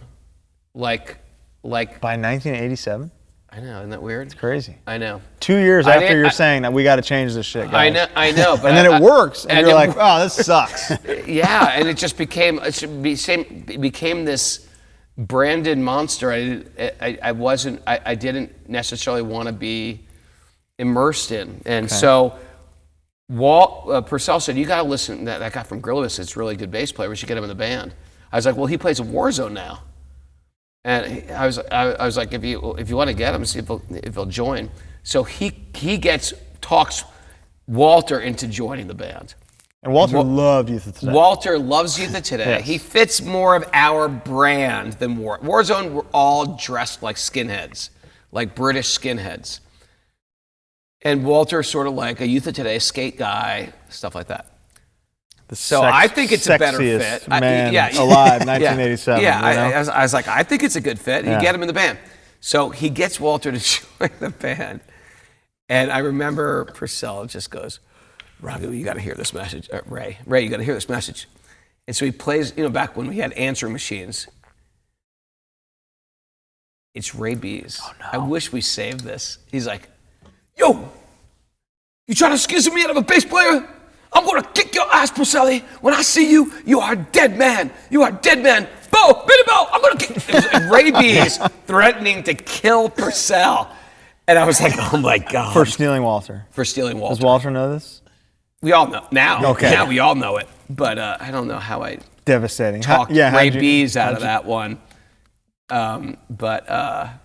Horrifying. Yeah. Horrifying message to get. Horrifying message to get from Ray B's, who had some. But you smoothed it out. Notoriety. And you were you guys doing the Pyramid Club thing together at that time? Me and Ray B's did the Pyramid Club. How cool was that? That was the freaking best. It was like me and Ray B's club. Yeah. Now, the interesting thing was, and this was the beauty about that crazy scene right now, it was a scene, that music scene, we were held together by freakdom. The whole Lower East Side was. And you didn't agree with people's politics. You didn't agree with how they lived, what they ate, what they did, whether they were straight, whether they were not straight. But like in my apartment that I lived after that first apartment, I had the guys from YDL, who were like the skinhead, working class skinheads. And then I had Neil Nausea, the anarchist band, and his girlfriend, his girlfriend, Angie. What's her name? Angela? She was a famous tattooist. Can't remember. I think it was Angela. From Nausea? Oh, yeah. Neil from Nausea did. That was Amy, was the band. But no, his girlfriend was a famous tattooist. Okay. But anyway, we have two, nowadays, people of extreme political sides, they all just want to murder each other. Sure. And then we had skinheads, and then we had punks, and then we had straight edge, and then we had Tommy Carroll and Alexa, and we're all 10 of us living in this giant apartment, coexisting. And we coexisted by our freakdom. That's what bonded us together. We just weren't welcome in the real world. we created our own crazy world. And even like Rabies, Jimmy, the singer of YDL, myself, Todd Youth, we all worked as, doormen, barbacks, or whatever, in the Pyramid Club, which was a drag queen club. And we embraced the drag queen, so to speak, because they're a bunch of freaks too. Yeah. And we're all that's just how the Lower East Side was back then. That's where you went if you just weren't accepted in the world. And I think that's sort of a cool thing. And I wish modern culture would just sort of appreciate the world's going to be different. You're never going to find people that agree with everything that you say. And you can always look for differences because you'll find them. Twin brothers will find differences in each other. But unless we can find some commonality, you're just not going to have a peaceful life. You're not going to have a peaceful mind. Yeah. So anyway, me and Ray B's were working there at the time. And I said, what's this club? Like, what do these guys do in the daytime? We should do a matinee here. And so he knew everybody there. And he just arranged it that we put on shows there. And it was like a little mini CBGB's. It's amazing. It was like CBGB's, except that it had a better backstage because you could go downstairs. It was like completely private.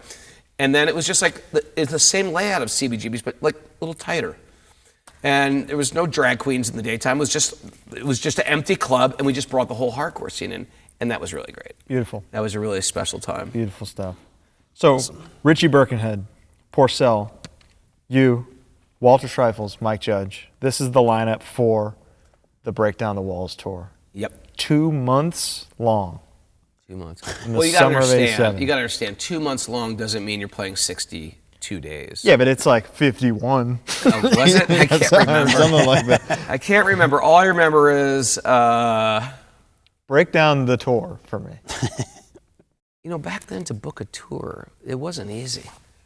There were no phones. There were no cell phones. Everything was long distance. If you were in Manhattan and called Queens or Staten Island, I think that's a long distance call. If I called Danbury, and from Danbury, Connecticut, if I called, Hartford, that's a long distance call. Right.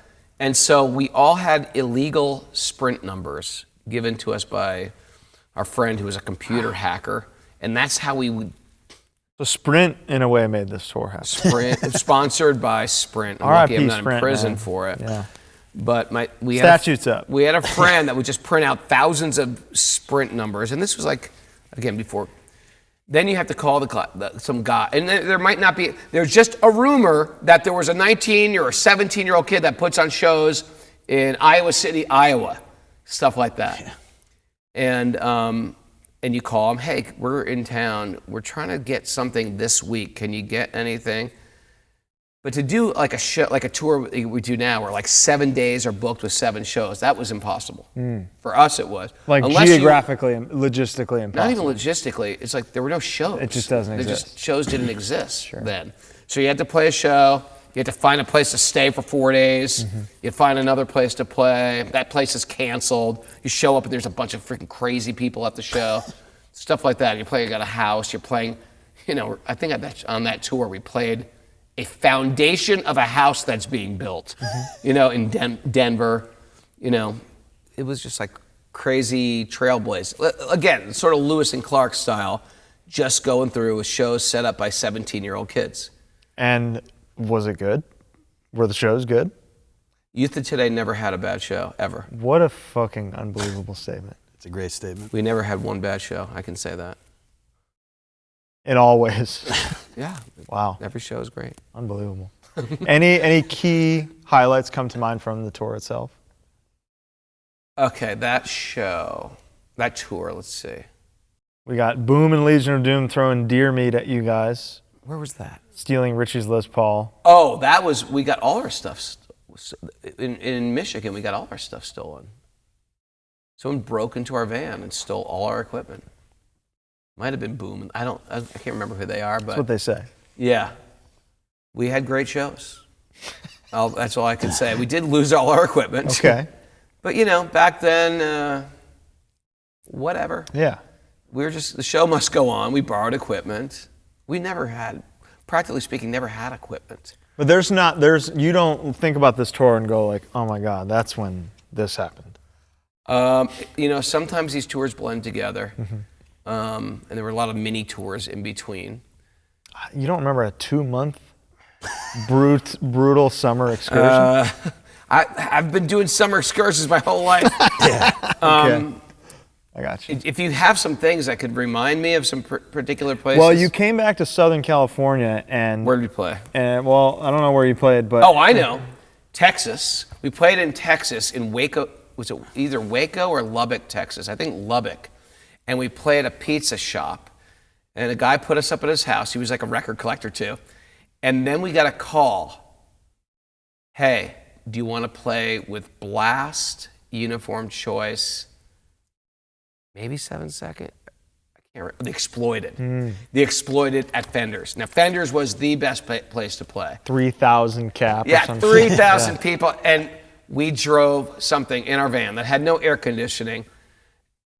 We got pulled over in Texas As one and does. made to pay cash for the ticket on the spot.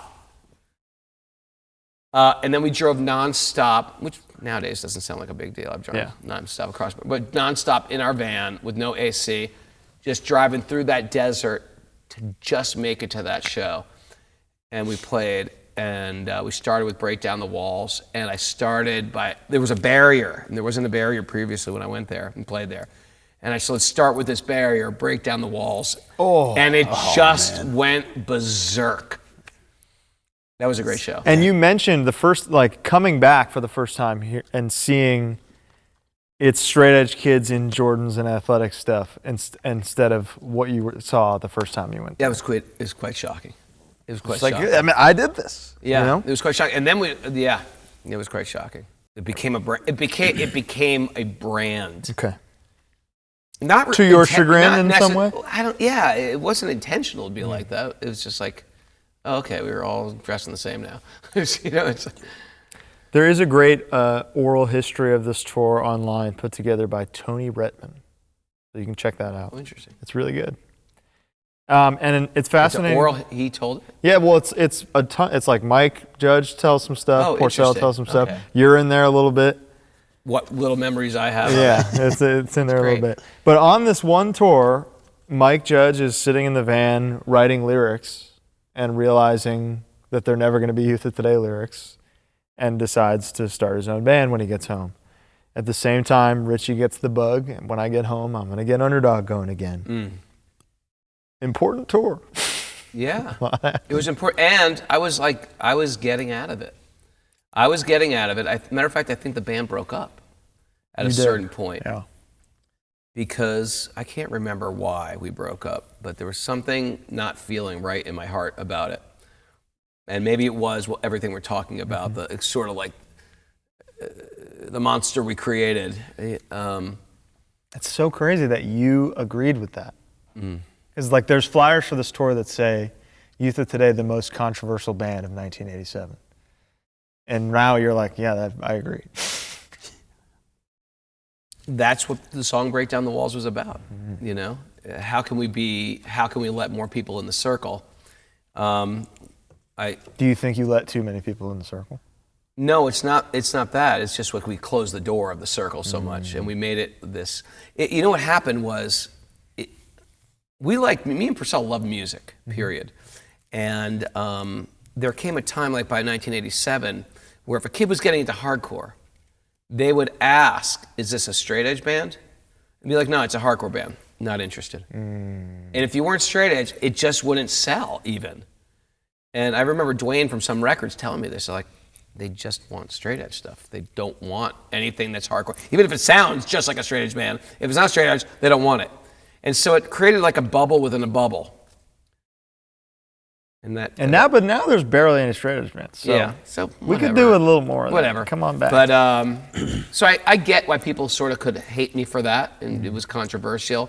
And we were saying, and we were being sort of like sophomore, and hey, you shouldn't drink and stuff like that. And we were ourselves 20 years old or 19 years old at a time where everyone's sort of exploring with alcohol and drugs and stuff like that. But you're not are you preaching intolerance for drug users By the time at the Break time? Down the Walls, no way. Okay, that's what I'm saying. So by it's the time Break Down the Walls came the out. stigma being like fuck straight edge kids, when it, like in reality it's just about like, hey, we we want to live cleaner than the average person. You mean fuck alcoholics? Yeah, It was probably only in the very beginning of Youth of Today that I had that sort of attitude, the we just might attitude.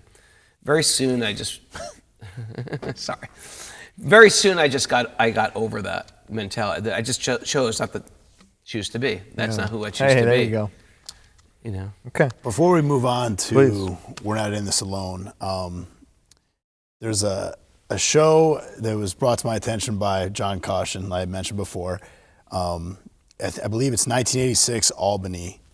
The entire banter during Was about the GBH. GBH, yes. Yeah. Can you tell us a little about? Was there beef? Was there something? It was just, that was like the young days. Of Yeah, the so band. you- That was so- before okay. Can't Close My Eyes. It was Okay. just sort of like, We just might. no, it wasn't even we just might. It was just sort of like me just being arrogant and, Sure. you know, back then, we didn't, just being Sure, no, I just get it. being arrogant. Sure. And back then it was sort of like if a band came through, hey, when we get to the venue, can there be some food for us? What are you, some type of rock star? It was sort of like, and they're GBH, they're traveling from England. Yeah. Now I get it because I'm in a band, and when I go there, it's like, is there a place a band could just rest for a second? And I think- what are you, some stupid rock star? Because that show in Albany, you know, my friend Steve from Equal Vision, Yeah.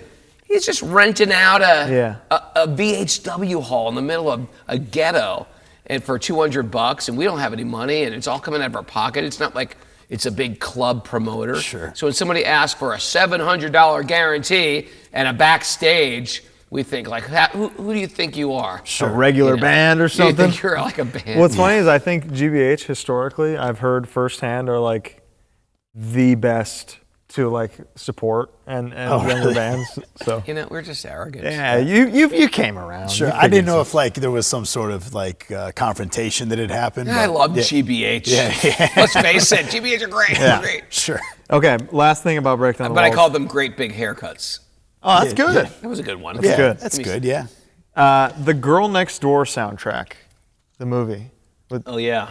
absolutely butchers this song. Oh, do they? They chopped and screwed it in a crazy way. Oh really? For a scene where Timothy Oliphant is revealed as a no-good scumbag pimp. How did that come to be? What Corman snuck that in there? And did you clearly didn't have approval over the way the song was played? I don't know. A revelation at that point said, "Hey, you want to be in a soundtrack? They're going to give you some money to do it." I was like, "All right." You know. The only time I said no to something like that was, what was that video game where you like shoot people? Grand Theft Auto? Grand Theft Auto asked to. Grand Theft Auto 4, the one where Jimmy G is They asked us to be on that, and I was just like, you know what? Nah. But that's good. The station, there's a whole New York hardcore station in the game. I know. And it's it was, awesome. It was a whole thing about. Yeah, I just. It's like Maximum Penalty, Sheer Terror. Yeah. It bunch of wasn't. other It bands. wasn't our thing. I gotcha. I wanted to endorse. I got you. Great game. Yeah, I'm sure. So. One of the greats. We're Not In This Alone, 1988. Your book begins in 1988, in a way. Well, yeah, my book begins. Not really. My book begins in Violent Children. But you talk about leaving the band. The stuff in Oh, I India guess you're right. is Yeah, like you're right. Right off the bat. It starts backwards. Yeah. So you would eventually return to New York. So the band breaks up straight up in the beginning of 1988, it seems. Well, it's sort of in October Of 87? October of '88. We finished the tour. I had planned on. Yeah, you know, it was an interesting phenomenon because by February now, my father's been in a coma for 2.5 years, and I'm getting more serious about my spiritual path. I meet some mentors, Krishna mentors, that I really felt like, different than the Cro-Mags. These guys are like walking their talk and they're living the life, and they're actually inspiring by the way they live. Where Harley introduced me to it, these guys are like living that life. Before I just thought every Hare Krishna was like, the Cro-Mags, the band of the Cro-Mags, and those guys fight. They smoke pot. This is awesome. Yeah, for me, I was like, I'm not into that religion. I'm interested in alternative religion and alternative spirituality. I don't think I'm into an inclusive type of spirituality. So it can't be this. But then I started running into, a lot of these early adopters of the Krishna consciousness, because the teachings got brought to New York City before anywhere. So you can meet these sort of old timers who are now in their 80s, who just first got into it in the 60s, also on the Lower East Side, which was right around the corner from CBGB's.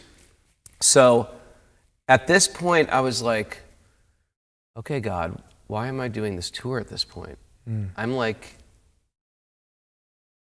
I'm just not, my heart can't be in this anymore. Why are you bringing me on this tour? And so probably about 5 days before maybe a week before the tour, we had a roadie, RJ, who roadied for us in Break Down the Walls tour, friends of Mike's from New Jersey. And we bought a new van. We had all our money we saved up for a van, $3,000. Most expensive purchase we ever made. RJ or Walter, Civ or something go to, I can't remember who it was, but they go to like registered and everything like that. The engine block seizes or cracks, smoke comes out, the whole van. They brought it to the mechanic, they're like, this thing is worthless. So I was like, oh, okay.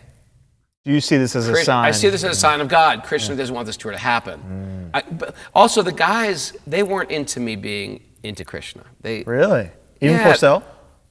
No, Porcell didn't like Krishna. Wow. Porcell wasn't. He didn't believe in God. Okay. Matter of fact, I was told to dumb down everything. Don't go on a spiritual. Because at that point, I was in, or at least the Break Down the Walls time, I was into every weird spiritual, metaphysical, Johnson Livingston Seagull, Christ consciousness type of thing. You were putting out the vibe and seeing what came back, I just putting out that vibe, reading tons of books, And then the guys were just like, every time we do an interview, we're like, Raghu, just keep to like the straight edge principles here. Don't go off on your randomness. And are you? I remember writing a letter endorsing Christianity to Flipside magazine, like about something, supporting spirituality in music. Like in 1986, I would love to find that record. They printed that. They printed that in Flipside magazine. You were just looking for something, I was looking for spirit. Yeah. I was looking for spirit. And you found it. I did. I really did. But eventually you came back to New York. So anyway, so on that tour, yeah, I thought it was a sign of ending. The tour was over, and then I get a call from Steve Reddy, who runs Equal Vision Records now, who said, "Hey, I heard your van broke." He goes, "I got nothing to do, and I got a van.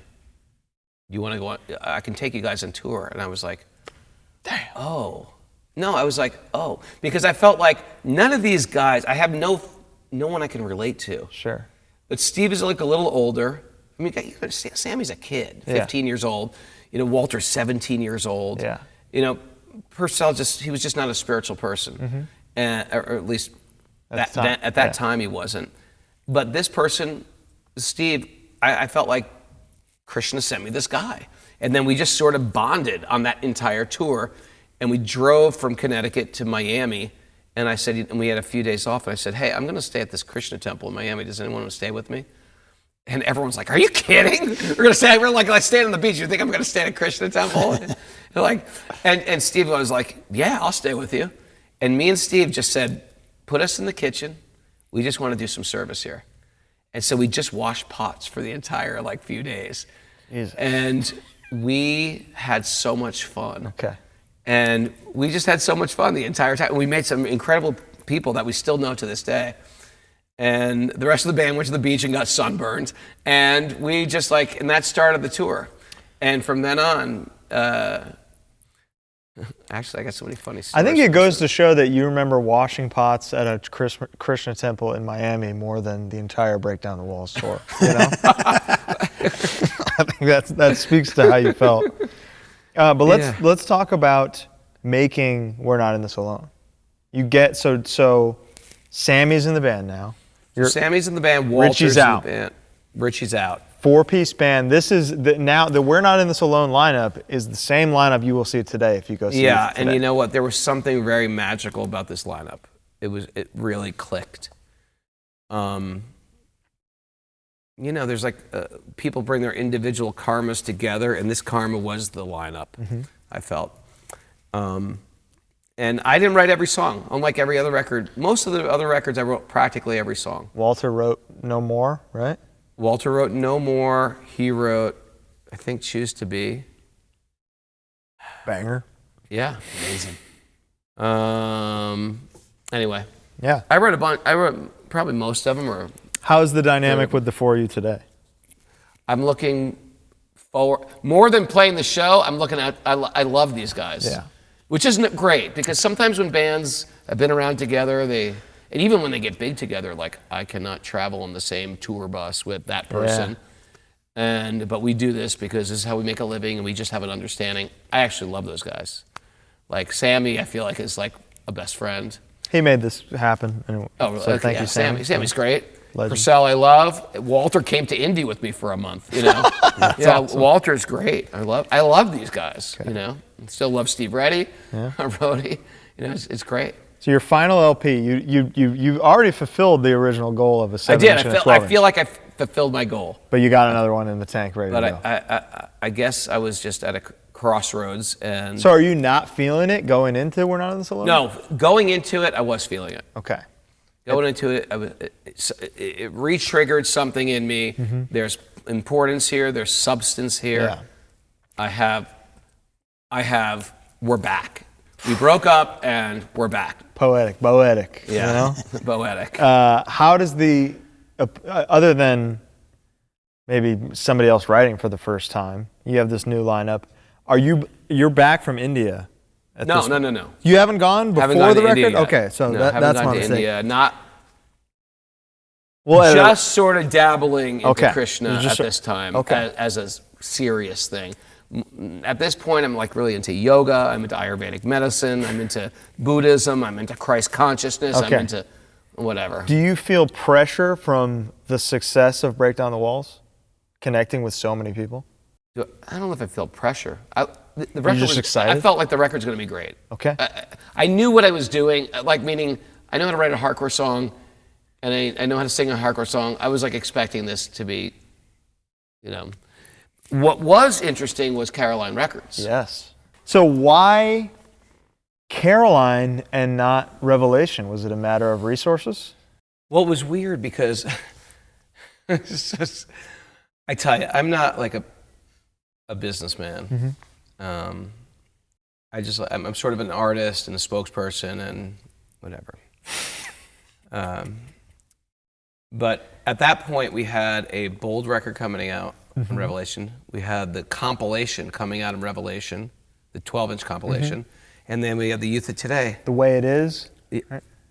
Yeah, The Way It Is, Yeah. the 12-inch compilation. New York City Hardcore, The Way It Is. Yeah. And then we had the new Youth of Today, Break Down the Walls. I'm sorry, We're Not This Alone. Yeah. So these are 3 records coming out. And we were distributed by Important Records. I don't know if you're familiar. I think they're still around. They became RED. I think they got bought by Sony. I think they might even have a new name now. But they were a huge distributor. And these guys were like real business people. They were like genuine business adults. Yeah. We were just kids. They were adults with a big staff. They're the ones that started, what was that thing that signed Token Entry and Agnostic Front? And Combat? They started Combat. They were like sort of big business, Okay. you know. But they did our distribution, and they were sort of like interested in us. They called for a meeting for us, for like, we want to start working with you guys and do distribution. So me and Jordan go in there. Again, we're just so naive. And so I was like, well, we have 3 records coming out. And, you know, we got the Bold record, we got this, you know, Youth of Today, we got the compilation. We think they're really good records. And they're like, okay. And we're like in a conference room, like at a business meeting. And we're just like, Talking about Bold and Youth of talking Today. about Bold Youth Today. Like no freaking head on our shoulders. And then he was like, and they're like sort of suits, so to speak. And they're like, okay, yeah, well, we'd be very interested in working with you guys. Like, what type of money are you looking for? And I was like, Huh? well, I guess for all three, I don't know, $5,000. And I tell you, these guys just went like this. Yeah, we'll take them. And then they're like, no. They said, that's a lot of money, Ray. No. They said that's a lot of money, Ray. Fuck off. They could have thrown a contract out and had them all. Yeah. But they balked and walked away from it. Only to really tactic. As a tactic. Whatever, I get it. But the same day, I get a call from the owner of Caroline, or the guy who's running Caroline. And he said something like, I'll give you $25,000 for just the Youth of Today. I was like, oh, we were getting freaking taken for a ride from this guy. Yeah. We didn't really, no one ever got paid. Yeah. We never got paid money. So we never knew anything about money. $25,000 was the equivalent of like 25 million bucks back then. Yeah. You know? Anyway. With that was inflation, sort of it basically truth of it all. In the same way when Break Down Those Walls came out, I felt like that envy. People didn't like me for some reason. And then when money came into the picture, it brought out other things in you, like, hey, well, I wrote the song. Well, I wrote this part of the song. Well, I paid for the band. Well, I bought the drums. You don't even have drum. Yeah. You know, it just became like that. And it just tainted everything, which started off so clean. Just a bunch of kids screaming about changing the world. You know what I mean? Yeah. Not in an evil way or not in a bad way, but things that were never there started to surface. And I find that sometimes when there's success in a person's life, even that teeny success we had, it can sometimes ruin something. You know, you can become at the top of your game, and that very same thing loses the taste it had before it was that successful. So that tainted things in my heart a little bit as well. And But you're still psyched going into the record. Into the recording, I was still very psyched about it still. Sometimes you don't realize it tainted anything until afterwards. Sure. Yeah, but recording the record, we had a great time recording that record. That was another time I passed out recording that record. And it was interesting because Danzig was recording their new record at the same time. Tell us about that. It was funny because, you know, we had this straight edge thing, clean cut thing, where we loved the Misfits, but at the same time, But he was all about Satan. we didn't like Gothic or Satan or anything like that. So we would write this anti-ghoul. We were anti-ghouls. We call it like ghoul-core. What are you? Would you consider yourself anti-ghoul? You're pretty pro-ghoul these days. I'm pro-ghoul. I'm pro-ghoul. I'm PG these days. Well, back then, because in that Lower East Side scene, there were people that were like goth or witches. Or Those are like real that. ghouls. Those were the real ghouls. Yeah. So we were like, you know, there were these guys. We and Porcell would call them warlocks. Well, that guy's a freaking warlock. Which is like a really powerful thing to be. You know? It's a good thing. That's a really important designation. Yeah. Yeah. But we'd be like, shut up, you warlock. If we see some guy walking in with a black trench coat and black boots, we'd be like, oh, here comes this warlock. You know? Warlock. And yet, if he heard that, he'd be like, dude, thank you so much. Thank you. I've been working really hard. Yeah. I've been working my spells. Yeah. I got calendula in my cabinet. But anyway, so we were writing, hey, you warlock. That's what. It wasn't ghouls. It was warlocks. Yeah. F warlock core, whatever. As if Danzig is walking in and being like, what the fuck? Yeah. So Danzig's writing anti-straight edge graffiti on the wall. Right. And so we just had this back and forth because we're recording at the exact same time.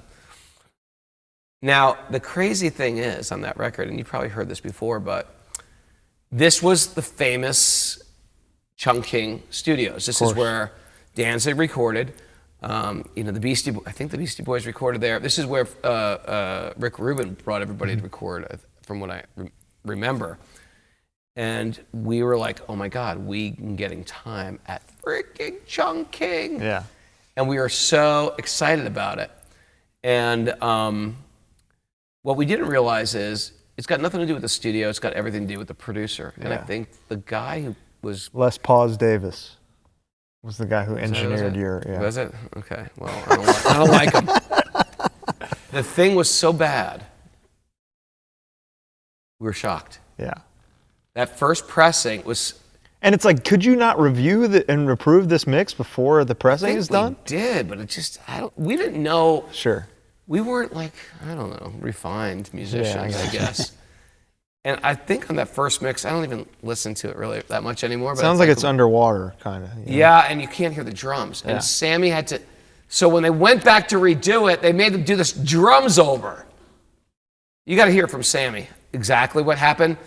But they took the drums out, he redid the drums. Can you imagine reverse engineering a record where, no, you can't. There's no click, there's no guides, there's no maps. There's no click track. No one played to a click track.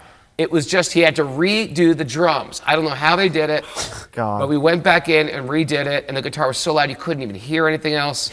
But it was just a bunch of noise. It was so cringe for us.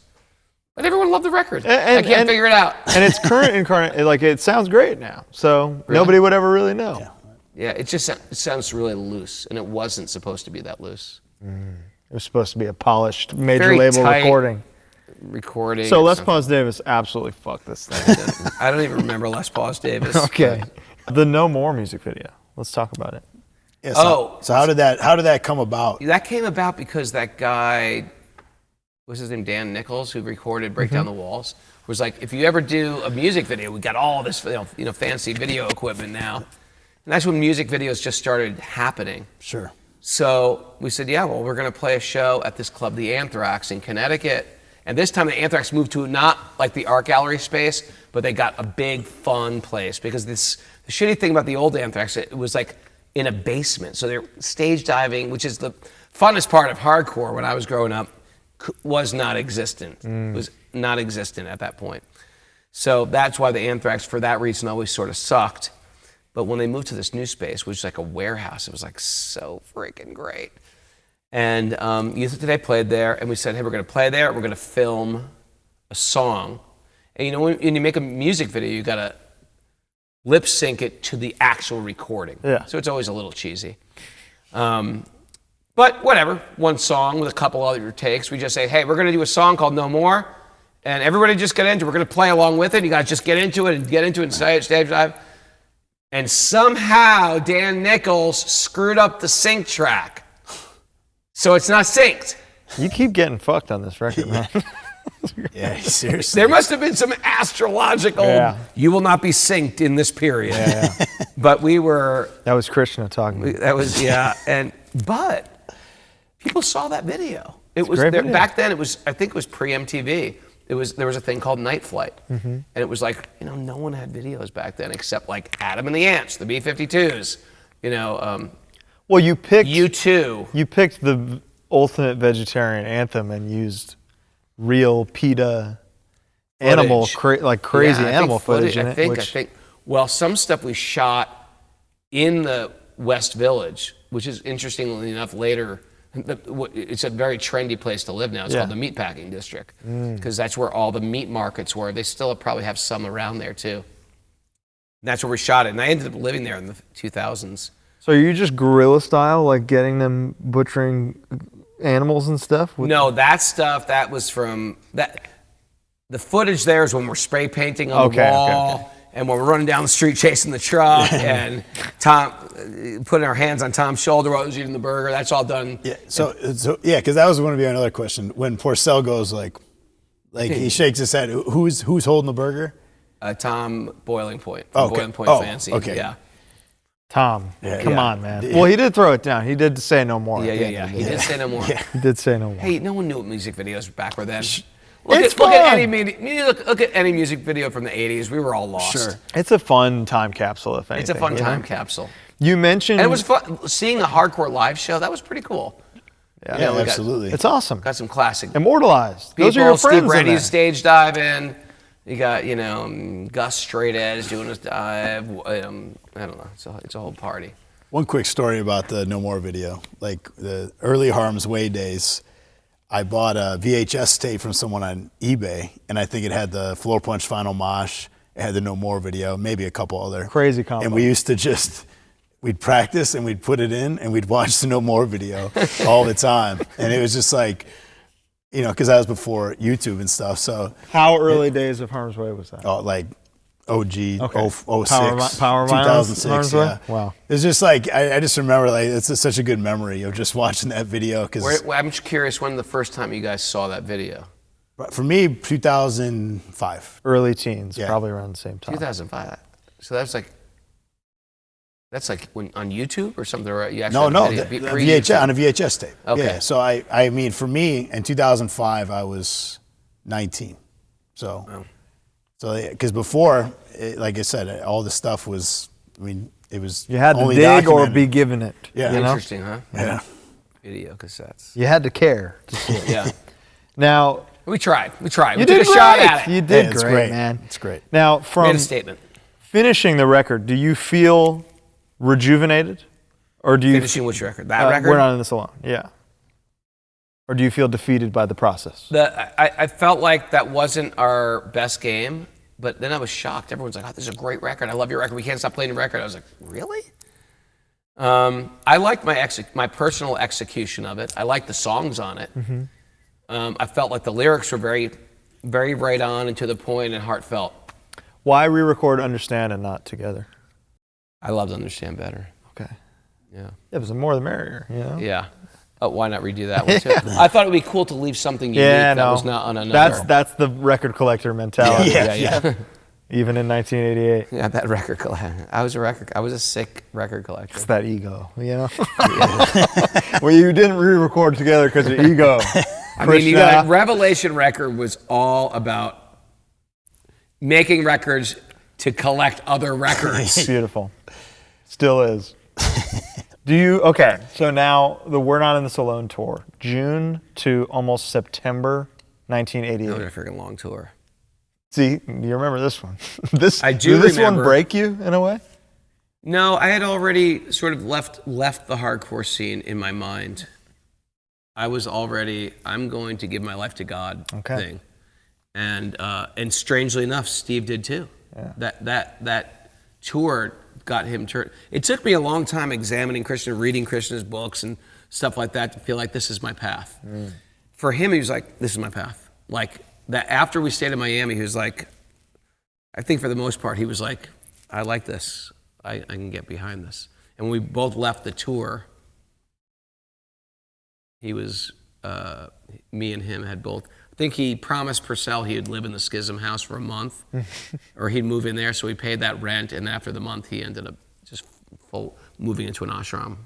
Now, what do you notice happening around the country between the Break Down the Walls tour and this tour? Are the shows, as you said that you never played a good show, but the shows are insane. The right? shows, no, I never played a bad Sorry, show. that's what I mean. Yeah, sorry. Whoa. You've only played good shows. I've only played good Yeah. shows. I remember the Florida show was great. I mean, it was a bunch of great shows. I mean, sometimes we play these weird places, and we just choose, we're going to play it from a great show, even in crappy little towns of, you know. So even if the show isn't good, the show is good. The show is always good, Okay, man. yeah. With you today. Unbelievable. To this day. To this day. This day, yeah. We just played a couple weeks ago. It was a freaking great show. Playing tonight in a Yeah, print we shop. played- It's going to be a great show. Here it is.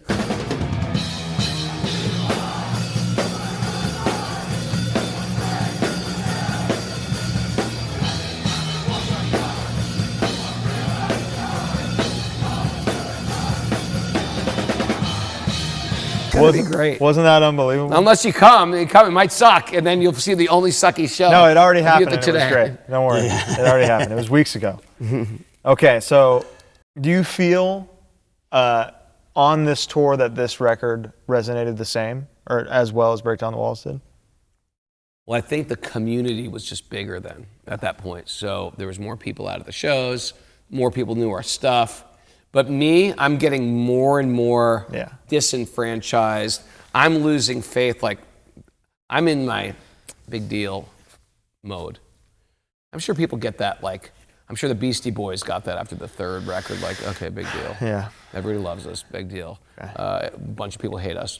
Big deal. We got these great record reviews. Big deal. We got these horrible record reviews. You know, big deal. All these girls think I'm cute. Well, you know, I'm getting paid for this. We were much lesser than that, but it was the same sort of like big deal thing. Okay. I already played many great shows in my life at this point in my life, like, you know, remarkable shows. You know, like memorable shows. So it was sort of like a big deal, like big deal.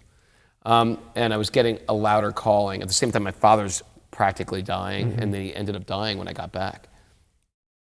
And that was sort of like, all systems go, I'm going to India. Okay. I mean, at his funeral, my passport from that age, I'm wearing a tie because I just got back from the funeral. And so then I got my passport and went to India. So that was your sign to go, ultimately. Yeah, that was my sign. It's like, now leave. Okay. That's 1988. That's 88, yeah. Is this after the European tour? No, that's before the European tour. Okay. Then I came back from India and just was sort of like, I felt like I had some closing I have to do. Some closing with the hardcore scene. Sure. I just walked away and just told the band, I don't know when I'm coming back. And so they were just like, frickin' what the Yeah. Because this is working, you know? Truthfully, I know it's working. The record, people like the record. And, and they're young. Porcell's like my best friend. Yeah. And they all think at this point, like, Ray's lost his mind. Now people go to India, it's not such a big, people fly all over the world.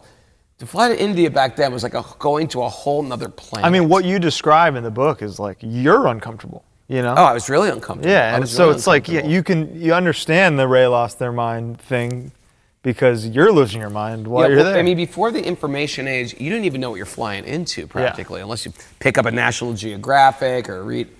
Now you could just, what's it like in this town in India, So anyway, band thinks I'm freaking crazy. Yeah. But while I was in India, I feel like I have to make some statement to the hardcore scene, and that was the final Shelter record, which was the first Shelter record. That Perfection of Desire was supposed to be my final record I ever made. And so I got the guys from 75%, what's it called? 76% Uncertain. I got those guys together because they were my buddies from Reflex from Pain. I was still friends with them. And Tom Capone, who was going to the Krishna temple a lot, I said, hey, you want to play guitar on this record I'm doing? And he said, so this record, interestingly enough, another one of my favorite all-time recordings was I practiced every day alone for 30 days in my attic at my mom's house. Attic because I had a room in the attic. And I stopped for an hour a day to watch Star Trek and make dinner. And then I went back upstairs and I wrote the entire record. Then I called the guitar players together one day to play, the guitar players and the drummer one day to practice all the songs, and then guitar players and the bass player on the last day. And that was it. And then we recorded it in one day and mixed it in the other day.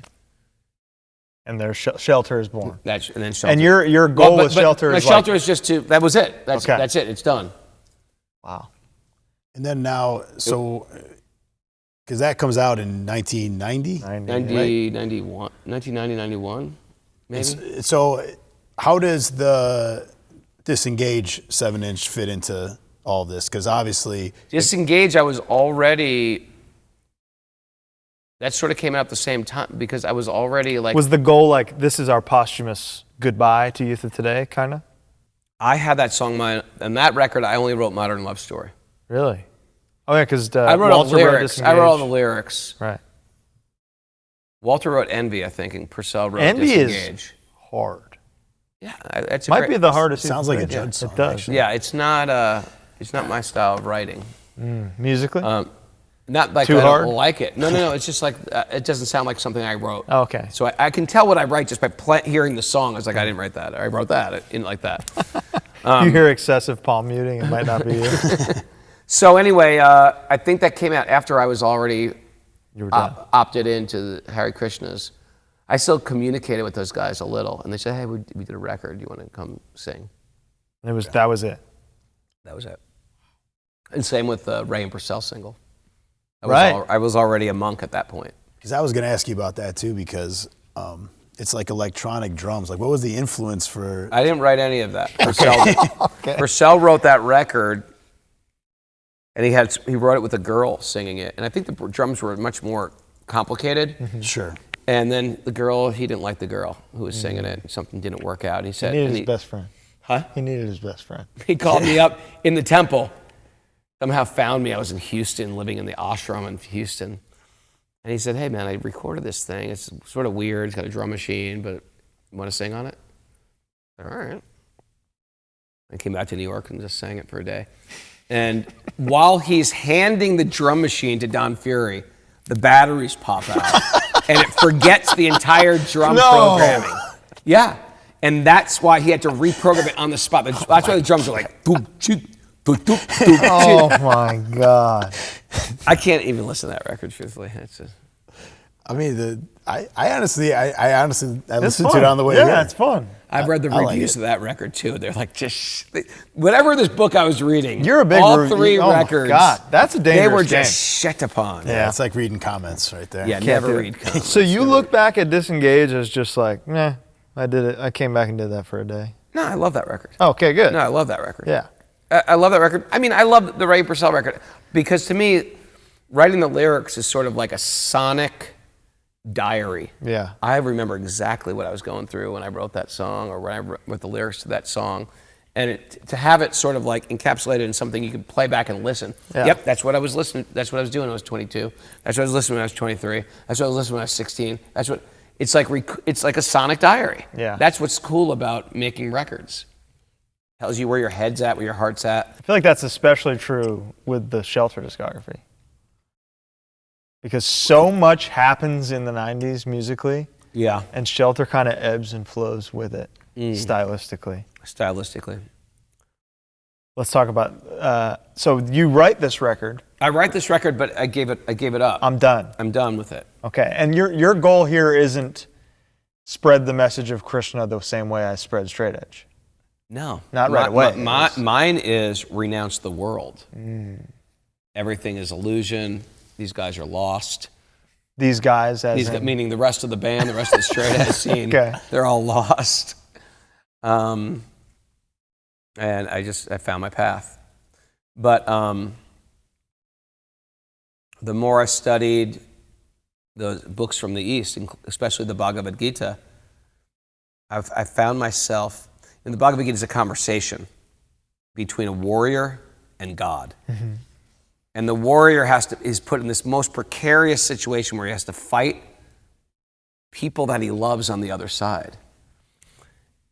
And he goes, you know what? And he turns to Krishna and he says, you know what? I can't do this. It's like, why don't I just go and meditate and live in a cave and give up the world? I'd rather do that than fight. And you think Krishna, being God, is going to say, yeah, good idea, just go meditate. But instead he says, you know what? They're already dead. I've already killed them. I just want to see if you want to choose working for truth and light and me, or do you want to just do whatever you want to do? Because the problem is you can't live in a cave. You're a warrior. And unless you fight for what's right, you'll just fight anybody, because that's what warriors do. Warriors are born to fight. In the same way, scholars are meant to study. In the same way, farmers are meant to farm. There's certain callings we have that you're going to do whether you... Like, I'm not much of a farmer, and I lived on a Krishna farm. And I was just like... Steve was more of a farmer, and he lived on that farm too. Sure. I could not sit peacefully on that farm that long enough. Maybe I was still detoxing from hardcore. But it just wasn't my nature. My nature is to be a communicator. Right. That's why I can teach yoga so much. Not because necessarily I know anatomy so well, but because I can speak and that I can give instructions, I can tell stories and stuff like that. I feel very at home speaking to a large group of people. Sure. So anyway, the more I started studying the Gita, the more I realized, actually, no, that's what I was born to do. I'm born to be a spokesman and a speaker, and I was already doing it. Yeah. I was already doing it, but because I didn't have any knowledge behind why I was doing it, I was getting caught up in my ego, I was getting caught up in competition, I was getting caught up in arrogance, I was getting caught up in, I was getting pulled around by money, by sex, by all these things that naturally come when you become successful at something. And so I said, I just have to redo it, but just with a clear head. And so then a couple years later, after me being a monk, that's when Shelter was born. But in that time, you look at youth of today and you're like, this is not right for that message. I can't restart this. It needs to be something new. You know what? I was a little bit of the because it is like, I know. It's so in positive. Retrospect, I You said know? that to polystyrene. Because I ran into polystyrene. On my way to India, I ran into polystyrene from the X-ray specs, and she was a Krishna. And I was sitting, this is in the book, but I was sitting in the temple in London, because I stopped in London on the way to India. I was sitting in the temple, and polystyrene walks in. And she's dressed like polystyrene. Looks like really eclectic, really funky. And me and Porcell loved polystyrene from the X-ray specs. We loved the X-ray specs. I had posters of her on my wall. I had every X-ray specs single. And she walks in, and she starts sitting there chanting with me. We're the only people in the temple just chanting on beads quietly. And then after a while, she gets up and she leaves. And I was like, I got to say something to her. I can't let her. I mean, people fanboy me sometimes. I'm going to fanboy her. You got to do it sometimes. I went up to her and said, hey, I just want you to know, I love you. I love your music. I grew up listening to your music. You've been a big inspiration in my life. I just want to say thank you. And then we just had this beautiful long talk. We went for a walk. And she said, well, what are you doing now? I was like, I'm on my way to India. She's like, you quit your band? I said, yeah, I quit my band. She's like, why? Were you guys like a party band? I go, no, we weren't a party band. We were actually very clean living. She goes, oh, are they a bunch, you're vegetarian now. Were they not vegetarian? I go, no, they were all vegetarian. And she's like, well, why'd you quit it? This sounds like a good thing. He's basically just saying, it is basically saying exactly what you're saying. So is it not ego in some regard to be like, it can't be you know this, what it must be is? I something think, else? like, for example, I don't think a bar is evil, but some people are so addicted to the bar, or they're so addicted to alcohol, they can't even walk into the bar. Sure. Because even if they're sober, they just make a line in the sand, I don't go to bars. And for me, I just was too immersed in that scene, too immersed in my family, I just said, you know what? I get it. Okay. But I don't need a middle path right now. I need to be an extremist. And I extremely just made cuts in my life. I had to make that line. And I had to learn how to, and it took me a long time to find that sort of middle path. Yeah. And I feel like I'm at a comfortable place in my life. And it took a long time to get there. Mm-hmm. Because even after I lived in an ashram for years, and I was really good at being extreme. Yeah. I had to figure out, now, how do you live in the world? Yeah. You know? And it's almost like walking a slack line, because I don't want to fall back into my material life. That's the reason what got me in an ashram. But at the same time, I don't fit in an ashram anymore. I'm trying to make a living or raise a family or stuff like that. So it is sort of like walking a slack line at times. You don't want to fall much to the left or to the right. So I was still sort of in my extreme mode at that time, for sure. Was there anything really wrong with Shelter or Judge or any of these bands? No, they're beautiful. They're great. They were like great bands. But for me, and for the evolution of the hardcore scene, which I was a part of, I had to do a Shelter record. Okay. And then I had to make more Shelter records. And that Professional Desire came out on Revelation. Yeah. Does that experience make you go, oh, I started that, I should do that again for Shelter? I think it was just an easy fit. Okay. I think it was just like an easy fit. For they'll put it out, But then Equal Vision. Then we started Equal Vision in the ashram. It's been a ride. Yeah. I know I'm 60 years old now, and it's been a very interesting ride. It has. You're doing great. Walk me through those early days of Equal Vision, starting the label in the ashram. Was the goal, much like with the preservation of hardcore and the preservation of Warzone for Revelation, is this just... In Shelter, we were missionaries. Okay. So Equal Vision was a place for Shelter to do the mission. It was a place for Shelter to do the mission. And Equal Vision was a way we could release our own records, and it was a way that we can... I said, I did it in Revelation. I'm just going to do it here. Yeah. I'm just going to make it a God-conscious record label. It was how. And that's how we started putting out. Yeah, it was our like own records, only Krishna bands. Putting out the 108 record. Yeah, great record. Yeah. Crazy stuff, man. And it was operating. We practiced in an ashram. There was, at that time, the institution of the Krishnas is sort of falling apart at that time. When I got into it, I will say, it was probably at its lowest point as a religious institution in North America. When I say lowest point, the master had died. There's been corruption. Gurus had fallen down. It was inherited by a bunch of like 28-year-old followers who didn't know how to run a movement, or they themselves came out of hippiedom. Yeah. And so the whole thing was sort of like in the heyday, there was huge temples everywhere. But then after the master left, they became emptied. People lost faith. People wanted to settle down and have families. It became more of like a community rather than people living in a temple like monks. So we sort of came into these big building in Philadelphia that no one lived in. And the guy who ran it was very sincere. He was incredibly learned. He thought we'd bring some life to the place, and we did. And that's how Philadelphia worked for us, and it was great. It was like one of the highlights of my life. And there was a huge Philly Krishnacore scene in Philadelphia. How was that? So, I mean, that was the funnest time of my life. That was super fun. The rise of Krishnacore is not unlike birthing the rise of like straight edge being everywhere. But do you look at like your missionary work as Krishna as like you see these Krishna bands start popping up? Are you more excited than you were seeing a bunch of straight edge bands pop up? Here's the deal. In the same way, I'd question the straight edge scene, sort of with that discernment, like where are they going with this? What do they want to get? What do they think a home run is? I still bring that into religious institutions. Like, are you doing this to fit in? Are you doing this as a God calling? Are you doing this are you flexing an ego? Mm-hmm. Or I still carry that discernment with me. Okay. So that's always going to be there. Is there a band, other than Shelter, is there a Krishnacore band that you thought nailed it? I liked 108. 108 I liked 108. rocks. They were great. Killer of the Soul. Yeah. Come on. Unbelievable. Yeah. Excellent. When do you think Shelter found the Shelter sound? Like, because you've done that's 10 now records, that's an interesting question, and there is no answer because Youth of Today had a sound. Yeah.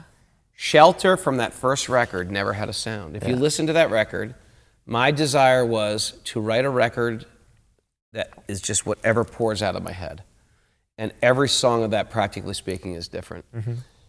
And to that point, it was always very difficult to write a Shelter record because there was no boundaries. Yeah.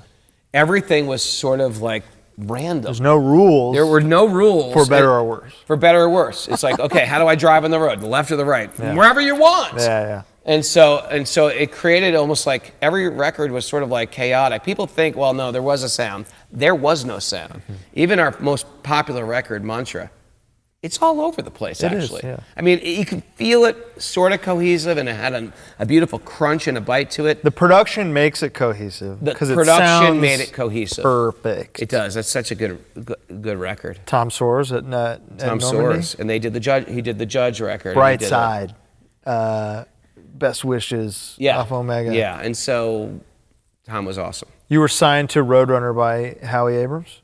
Yep.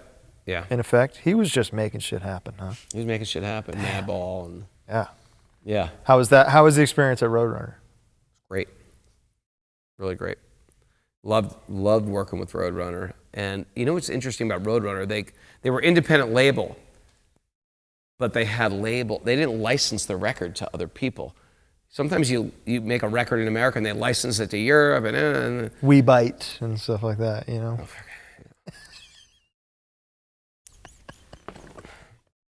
But they had like record labels that loved Shelter in every I'd go to Benelux, like Belgium, Luxembourg, and Holland, or I'd go to Germany and have their own Roadrunner records. Go to Italy or South Brazil. It's all Roadrunner. It's all Roadrunner, That's and cool. they all have a publicist that's 100% behind me. Yeah. And their American office at the time was super great, too. Especially at Mantra era. That's like mid-95. My only lamentation. Talk to me. My only lamentation is they didn't make Civilized Man a second single. They should have made that a second single. Banger. And put in more money and pushed that. But it's a would have been, could have been. The song I would put as second single, which then you're great song. then you're spoiling the Metamorphosis. You know what? What a fucking banger, dude. Can I tell you something interesting about that song? Talk to me. Here We Go was written in a day. Metamorphosis was written in a year. Yeah. You could tell. And The I'll tell you, hook is unbelievable. There was I wrote that song. I remember when I finished it. I was sitting at my friend's house in Washington, D.C. And I could not think of I can't remember what part of it, what it was, but I fell asleep. You know, it's just sitting there and just fell asleep, and it was written in my sleep. Yeah. I woke up and I said, that's the part. And I woke up hearing this part. And yeah, I love that song. I love the lyrics. That song means everything to me. How I hands-on? will say this, Yeah. I hate recording records because after those early days, It's not 4 hours anymore. now it's like, and I'm not a singer really. It's just like, it's not my favorite thing. I love to sing, but it's like I'm not born to sing. Sure. You know, and so it's always pushing make it my work. voice and losing my voice and going on tour and sucking on licorice root and drinking, you know, miso soup and hot tea. It's just, hate it. Are you immune to losing your voice at this point? No, Sorry, unfortunately. man. Oh my God, I neither. forget. I hate it. Yeah, I think if you don't tour for a while and then you do it again, especially as I've gotten older, it starts to Retrain the muscle. Yeah. You know, Yeah. mass movement. That's right. And then if I lose it, it's like I can't lose it for like a week or 10 days. And then the stress of losing it makes it gone even longer. And then there's more stress in the studio. Like you got bad voice and you're in the studio right now. You're losing money. Oh, You're yeah. burning somebody else's money. Not even losing money, but you're going to record something with a shitty Forever. voice. Hey, Forever. And that's I have that's done what's that. killing me. Yeah. You know, back then, by the time I'm going to some expensive studio, that means someone else is paying for it. Which means I'm paying for it because it's out of my pocket. Sure. But, you know, it's on my so-called, you know, major label credit card, so to speak. On Mantra, Yeah. a fella named Dave DeCenzo played drums. Oh, this is a freaking story. Have you heard this story? Is that why you're No, I asking? have no idea, but he's one of the greatest studio drummers. Okay, this story. Is Talk to me. So it's like Sammy was playing. Sammy made the demo with us, matter of fact. For Mantra? For Mantra. There's a demo out there somewhere. But we really needed a full-time drummer, and I don't think Sammy wanted to do it. Because he was busy with... I can't remember. You know. 95? That was the 90s. Everyone Yeah. thought they were about to break it. Yeah. You know? And some were. Yeah. I mean, we had Zach and Rage Against the Machine, like, became the next round. Quicksand got signed. You know, like, is it going to be Quicksand or Rage Against the Machine? And then Rage Against the Machine just goes its whole new level. Yeah. You know what I mean? Quicksand's bigger than we ever got. Into Another's And then kind of always Into on the Another cusp. signed. Yeah. And they got this huge deal, but they never quite got over this thing. Yeah. And it's like, but you never know. Yeah. Because you could get one song and that thing skyrockets. Exactly. And so the Orange 9mm kids, it's like all these people that you grew up with are now getting signed to big labels. Yeah. So we're completely torn. And then we thought, what about Bill? And Bill was the guy from Reflex from Pain. Uh-huh. And he was considered in Connecticut the best drummer in the scene. Okay. And this guy could play he played a cool style too. He played a shitty drum set and he played so freaking good and so freaking fast. We were so always impressed by him. Matter of fact, on one of the Violent Children songs he played, I didn't and he did, and it sounds so freaking good. It sounds so much better than all the other songs. And so Bill was just always highly respected drummer in Connecticut. So me and Porcell were like, bong. And we always sort of like was on Bill's case. We always felt like, I don't know, but we felt, you know what, let's just grow up and become friends with Bill. And so we said, hey, you want to try out, want to do this? And we were like, this is awesome, let's do it. Let's get Bill in the studio. So we never went into a, quote, real studio before then. We were with Don Fury, of course, and we were with, I don't want to say Don Fury's not real, Don Fury's great. But this is one with a producer, an engineer, there's a budget coming from a major record company. We've never done anything like that. Get the drum tracks first, get the, stuff like that. And so there's an apartment upstairs, and I'm staying in the apartment. I'm still freaking trying to write all the songs, get all the lyrics together, trying not to lose my voice. Porcell's downstairs with Bill.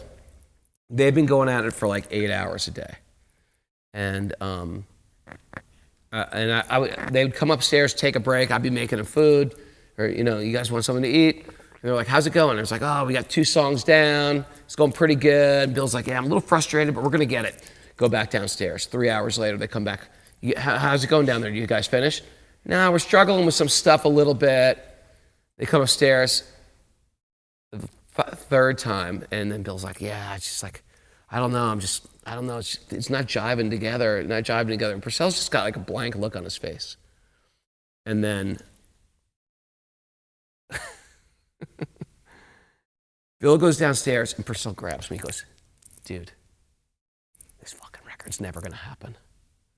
I was like, what are you talking about? He's like, Bill can't play the freaking drums. And the thing is, it's like Bill can play the drums. Yeah.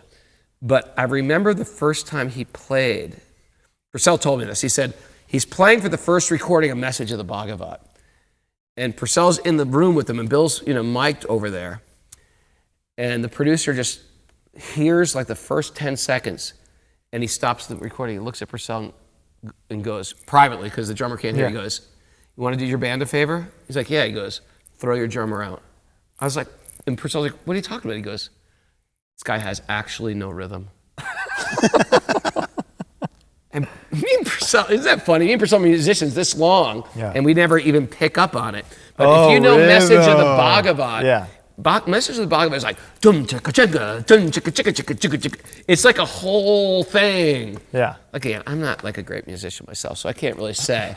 We know that Bill could play very, really fast. Sure. But in that studio, you're playing to a click track. Yeah. Bill could not play to the click. So after 5 days of burning through the record company's money, Tom pulls us aside. He goes, this is not going to work. I have a studio drummer that can come in here and play every song first take.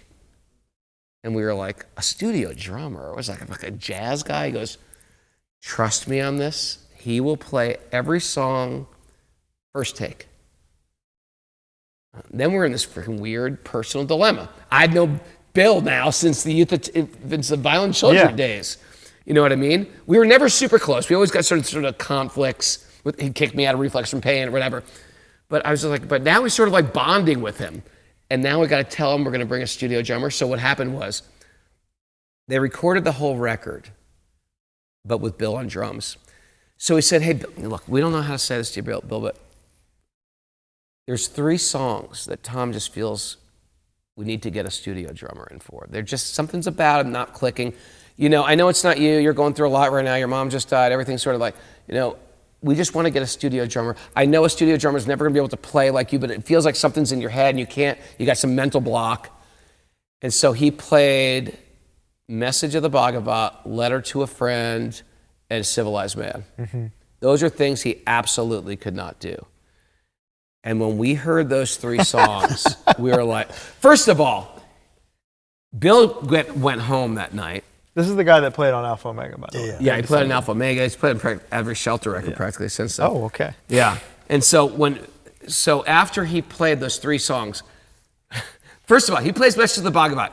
He just writes the whole thing down. He listens to the song once, writes it down, and he goes, okay, let's record this.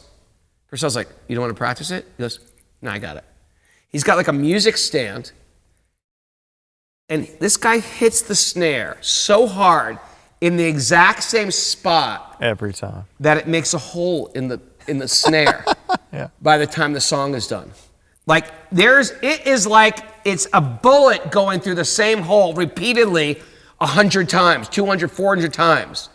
It is so unbelievable. And he's playing it like freaking Animal from the Muppet Show. Like, yeah! Is that who it was, Animal? Yeah.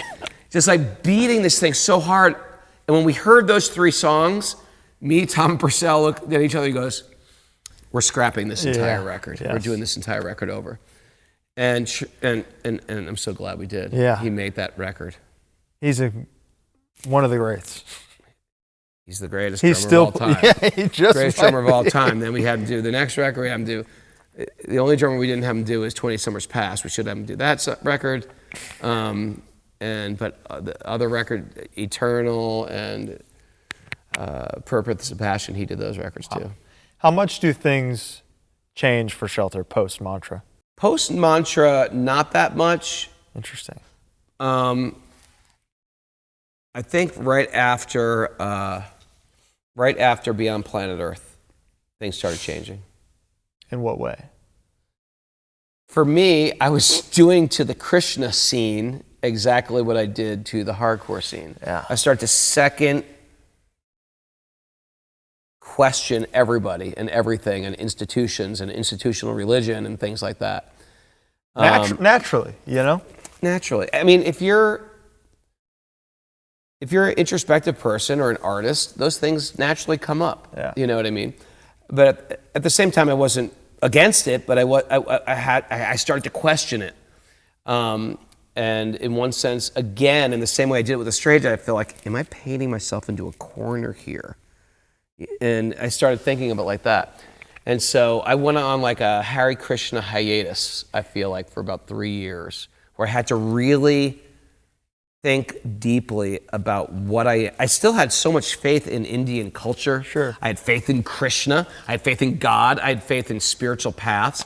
I just questioned the structure of the institution and the institution of around it all. What does it mean to be evolved? Can you publicly come off evolved, but internally have some? And you see people like that, publicly like this, but privately have a whole secret life. Totally. And so that's when I got really serious into a physical yoga practice, and I got really serious about martial arts. Okay. And those two things, because with your physical yoga practice, it kept you calm, it kept you grounded, it kept you open.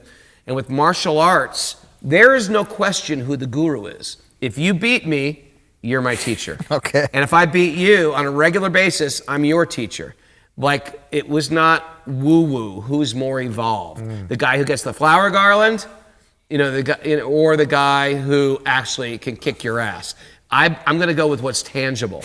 And so that was my deep dive into no-gi grappling and Brazilian Jiu-Jitsu and later Muay Thai, yeah.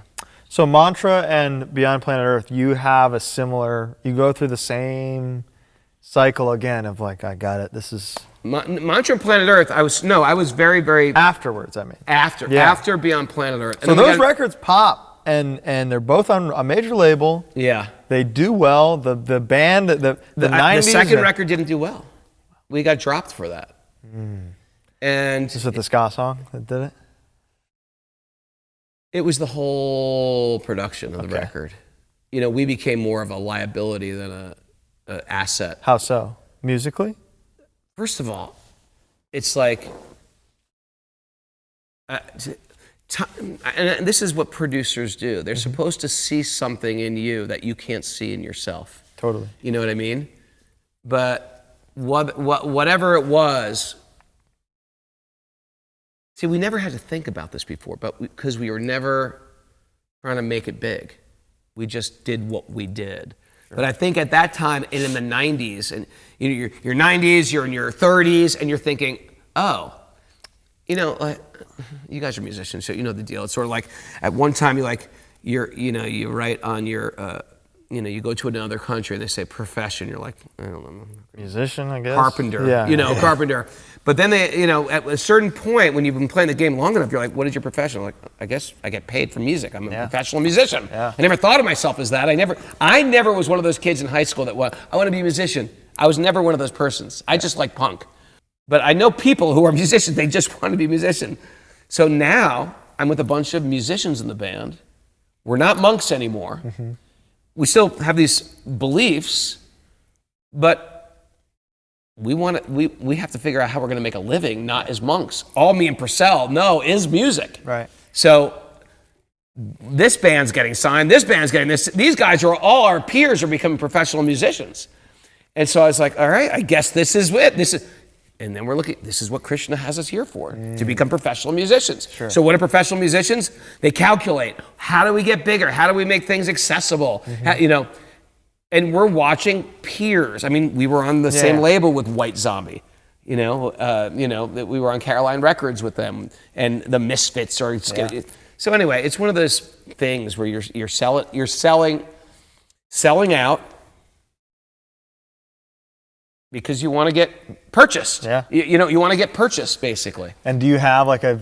Now, that being said, I like that record. Yeah. I like that record, and I like all the lyrics I wrote for that record. That's a sonic Krishna buffet, beyond It's a planet Earth. sonic Krishna buffet, but it's even more of a it's more of a buffet because we move so much different away from a different production. Yeah. I'd be interested to see what that would sound like recorded at Normandy where Mantra was recorded. Because Tom took us to this very, very wholesome studio in Woodstock where it was lots of... They dropped more money than I ever spent on a record on that production. On Mantra? Or on Beyond Planet Earth? Beyond Planet Earth, $100,000. Jesus. By the way, that's nothing compared to what Quicksand Of spends, course. what major labels spend. Roadrunner wasn't a major label then. It was an independent label. $100,000 was more money than I ever spent. It was still a lot of money, more than I would want to spend. But that's when they get into these things that major labels do, and that's what some... And the ones we hear about are the ones that make it. Yeah. And what did Stevie Ray Vaughan use in the studio? Oh, we went back and forth, and I practiced playing in a kitchen, and then I practiced with this crazy instrument. Whatever, people practice and make weird sounds in the studio. That's what you do when you get a budget that big. You just freaking waste tons of time and money and producers' time. And the band, then they get mad at you. And then people either, this is a masterpiece or this is a piece of shit. Yeah. You know what I mean? And then you just get hell from everybody. So,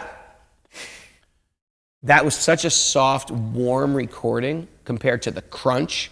And just the way the tides turned, people wanted Deftones and Korn. Yeah. They didn't want you to sound more warm in the 90s. Right. I felt like if we made a second Mantra-ish record, it would have been good. But what's it's all, interesting- it's all just in retrospect. Whenever I look at it now, Yeah. in looking back at the seasons of life, I see it's sort of exactly what I needed. Yeah. Because perhaps if I got bigger, it would have exacerbated the reasons why I hated the material world. And anyway, I could have very easily got sucked into that whole music industry again. Yeah. So for me, as a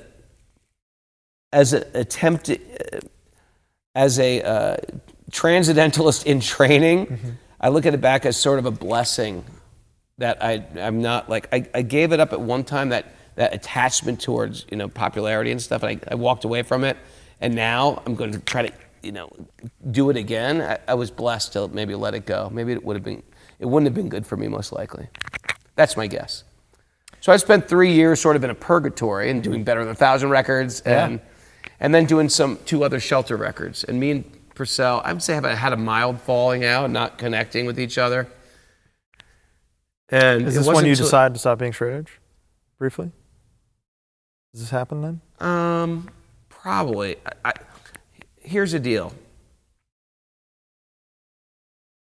I liked straight edge. I was reevaluating everything about my life, even Krishna consciousness. Yeah, yeah. I walked away from Krishna consciousness, but I was never a drinker. Right.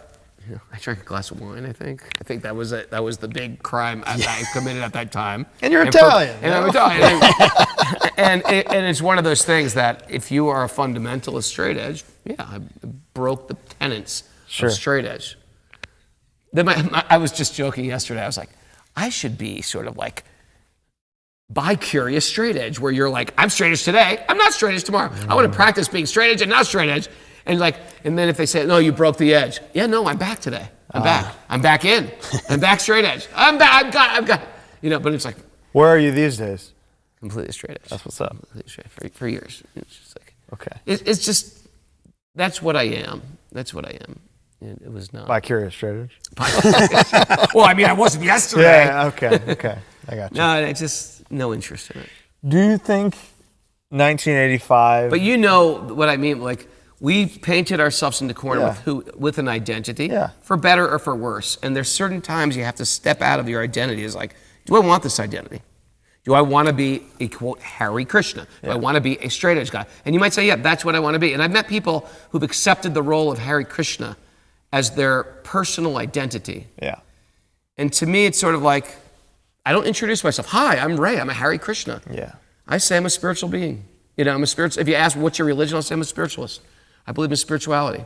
I still follow the tenets of what I was taught in the ashram. Yeah. but it's decades away from my identity right now. Yeah. You know, and I'm sure if I was in an ashram, I'd agree with a lot of people and disagree with a lot of people because everybody's individual. And I think the same is true in the straight edge scene. There's people in the straight edge scene that are very kind, very loving, very open, and they might just identify, this is my brand, and that's okay too. And there's people who are like, you know, straight edge helped me get to a different point in my life, helped me through some hard times. People were good with that. I think people have to, you know, I think these things are tools for help to people grow ultimately. Well said. Do you think that 1985 Ray, someone who is trying to make a positive change and inspire people, would be proud of 2026 Ray and everything you've been through? Oh, yeah. Yeah. I love what I did, and I love what I am. Well really. said. I really love every record I did. Even Beyond Planet Earth. I love that record. It's fun.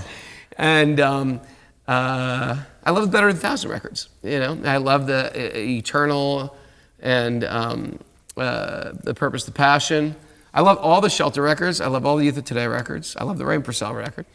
And I can't listen to it sometimes. Should have just got a drummer. Yeah. Should have just got a drummer. Just get a drummer. But always just get a drummer. But I can again. They're like sonic time capsules of where I was at and stuff like that. And I'm really happy with the life I live now.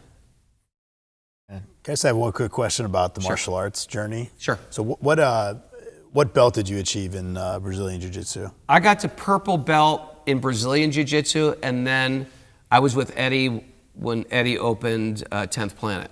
Okay. Because Eddie and me, we trained under Jean-Jacques Machado. Yeah. And Joe Rogan. And that whole crew. And they were just like, and so we were the older belts of Jean-Jacques. And so when 10th Planet opened, we were already like the senior fighters there, and then there were new people learning from the get-go there. So it was really cool to be on the ground floor of that. Interestingly enough, strangely enough, and this is a weird hardcore twist, was Gavin from Burn, for martial arts fans, this will be interesting. But when 10th Planet started, which somebody just told me yesterday, is a huge thing internationally. I don't even know. I'm so out of that scene as well. Is that started at a kickboxing gym, the Bomb Squad in LA. And Gavin was teaching at the Bomb Squad. So I'd always get to see Gavin, who I knew from New York.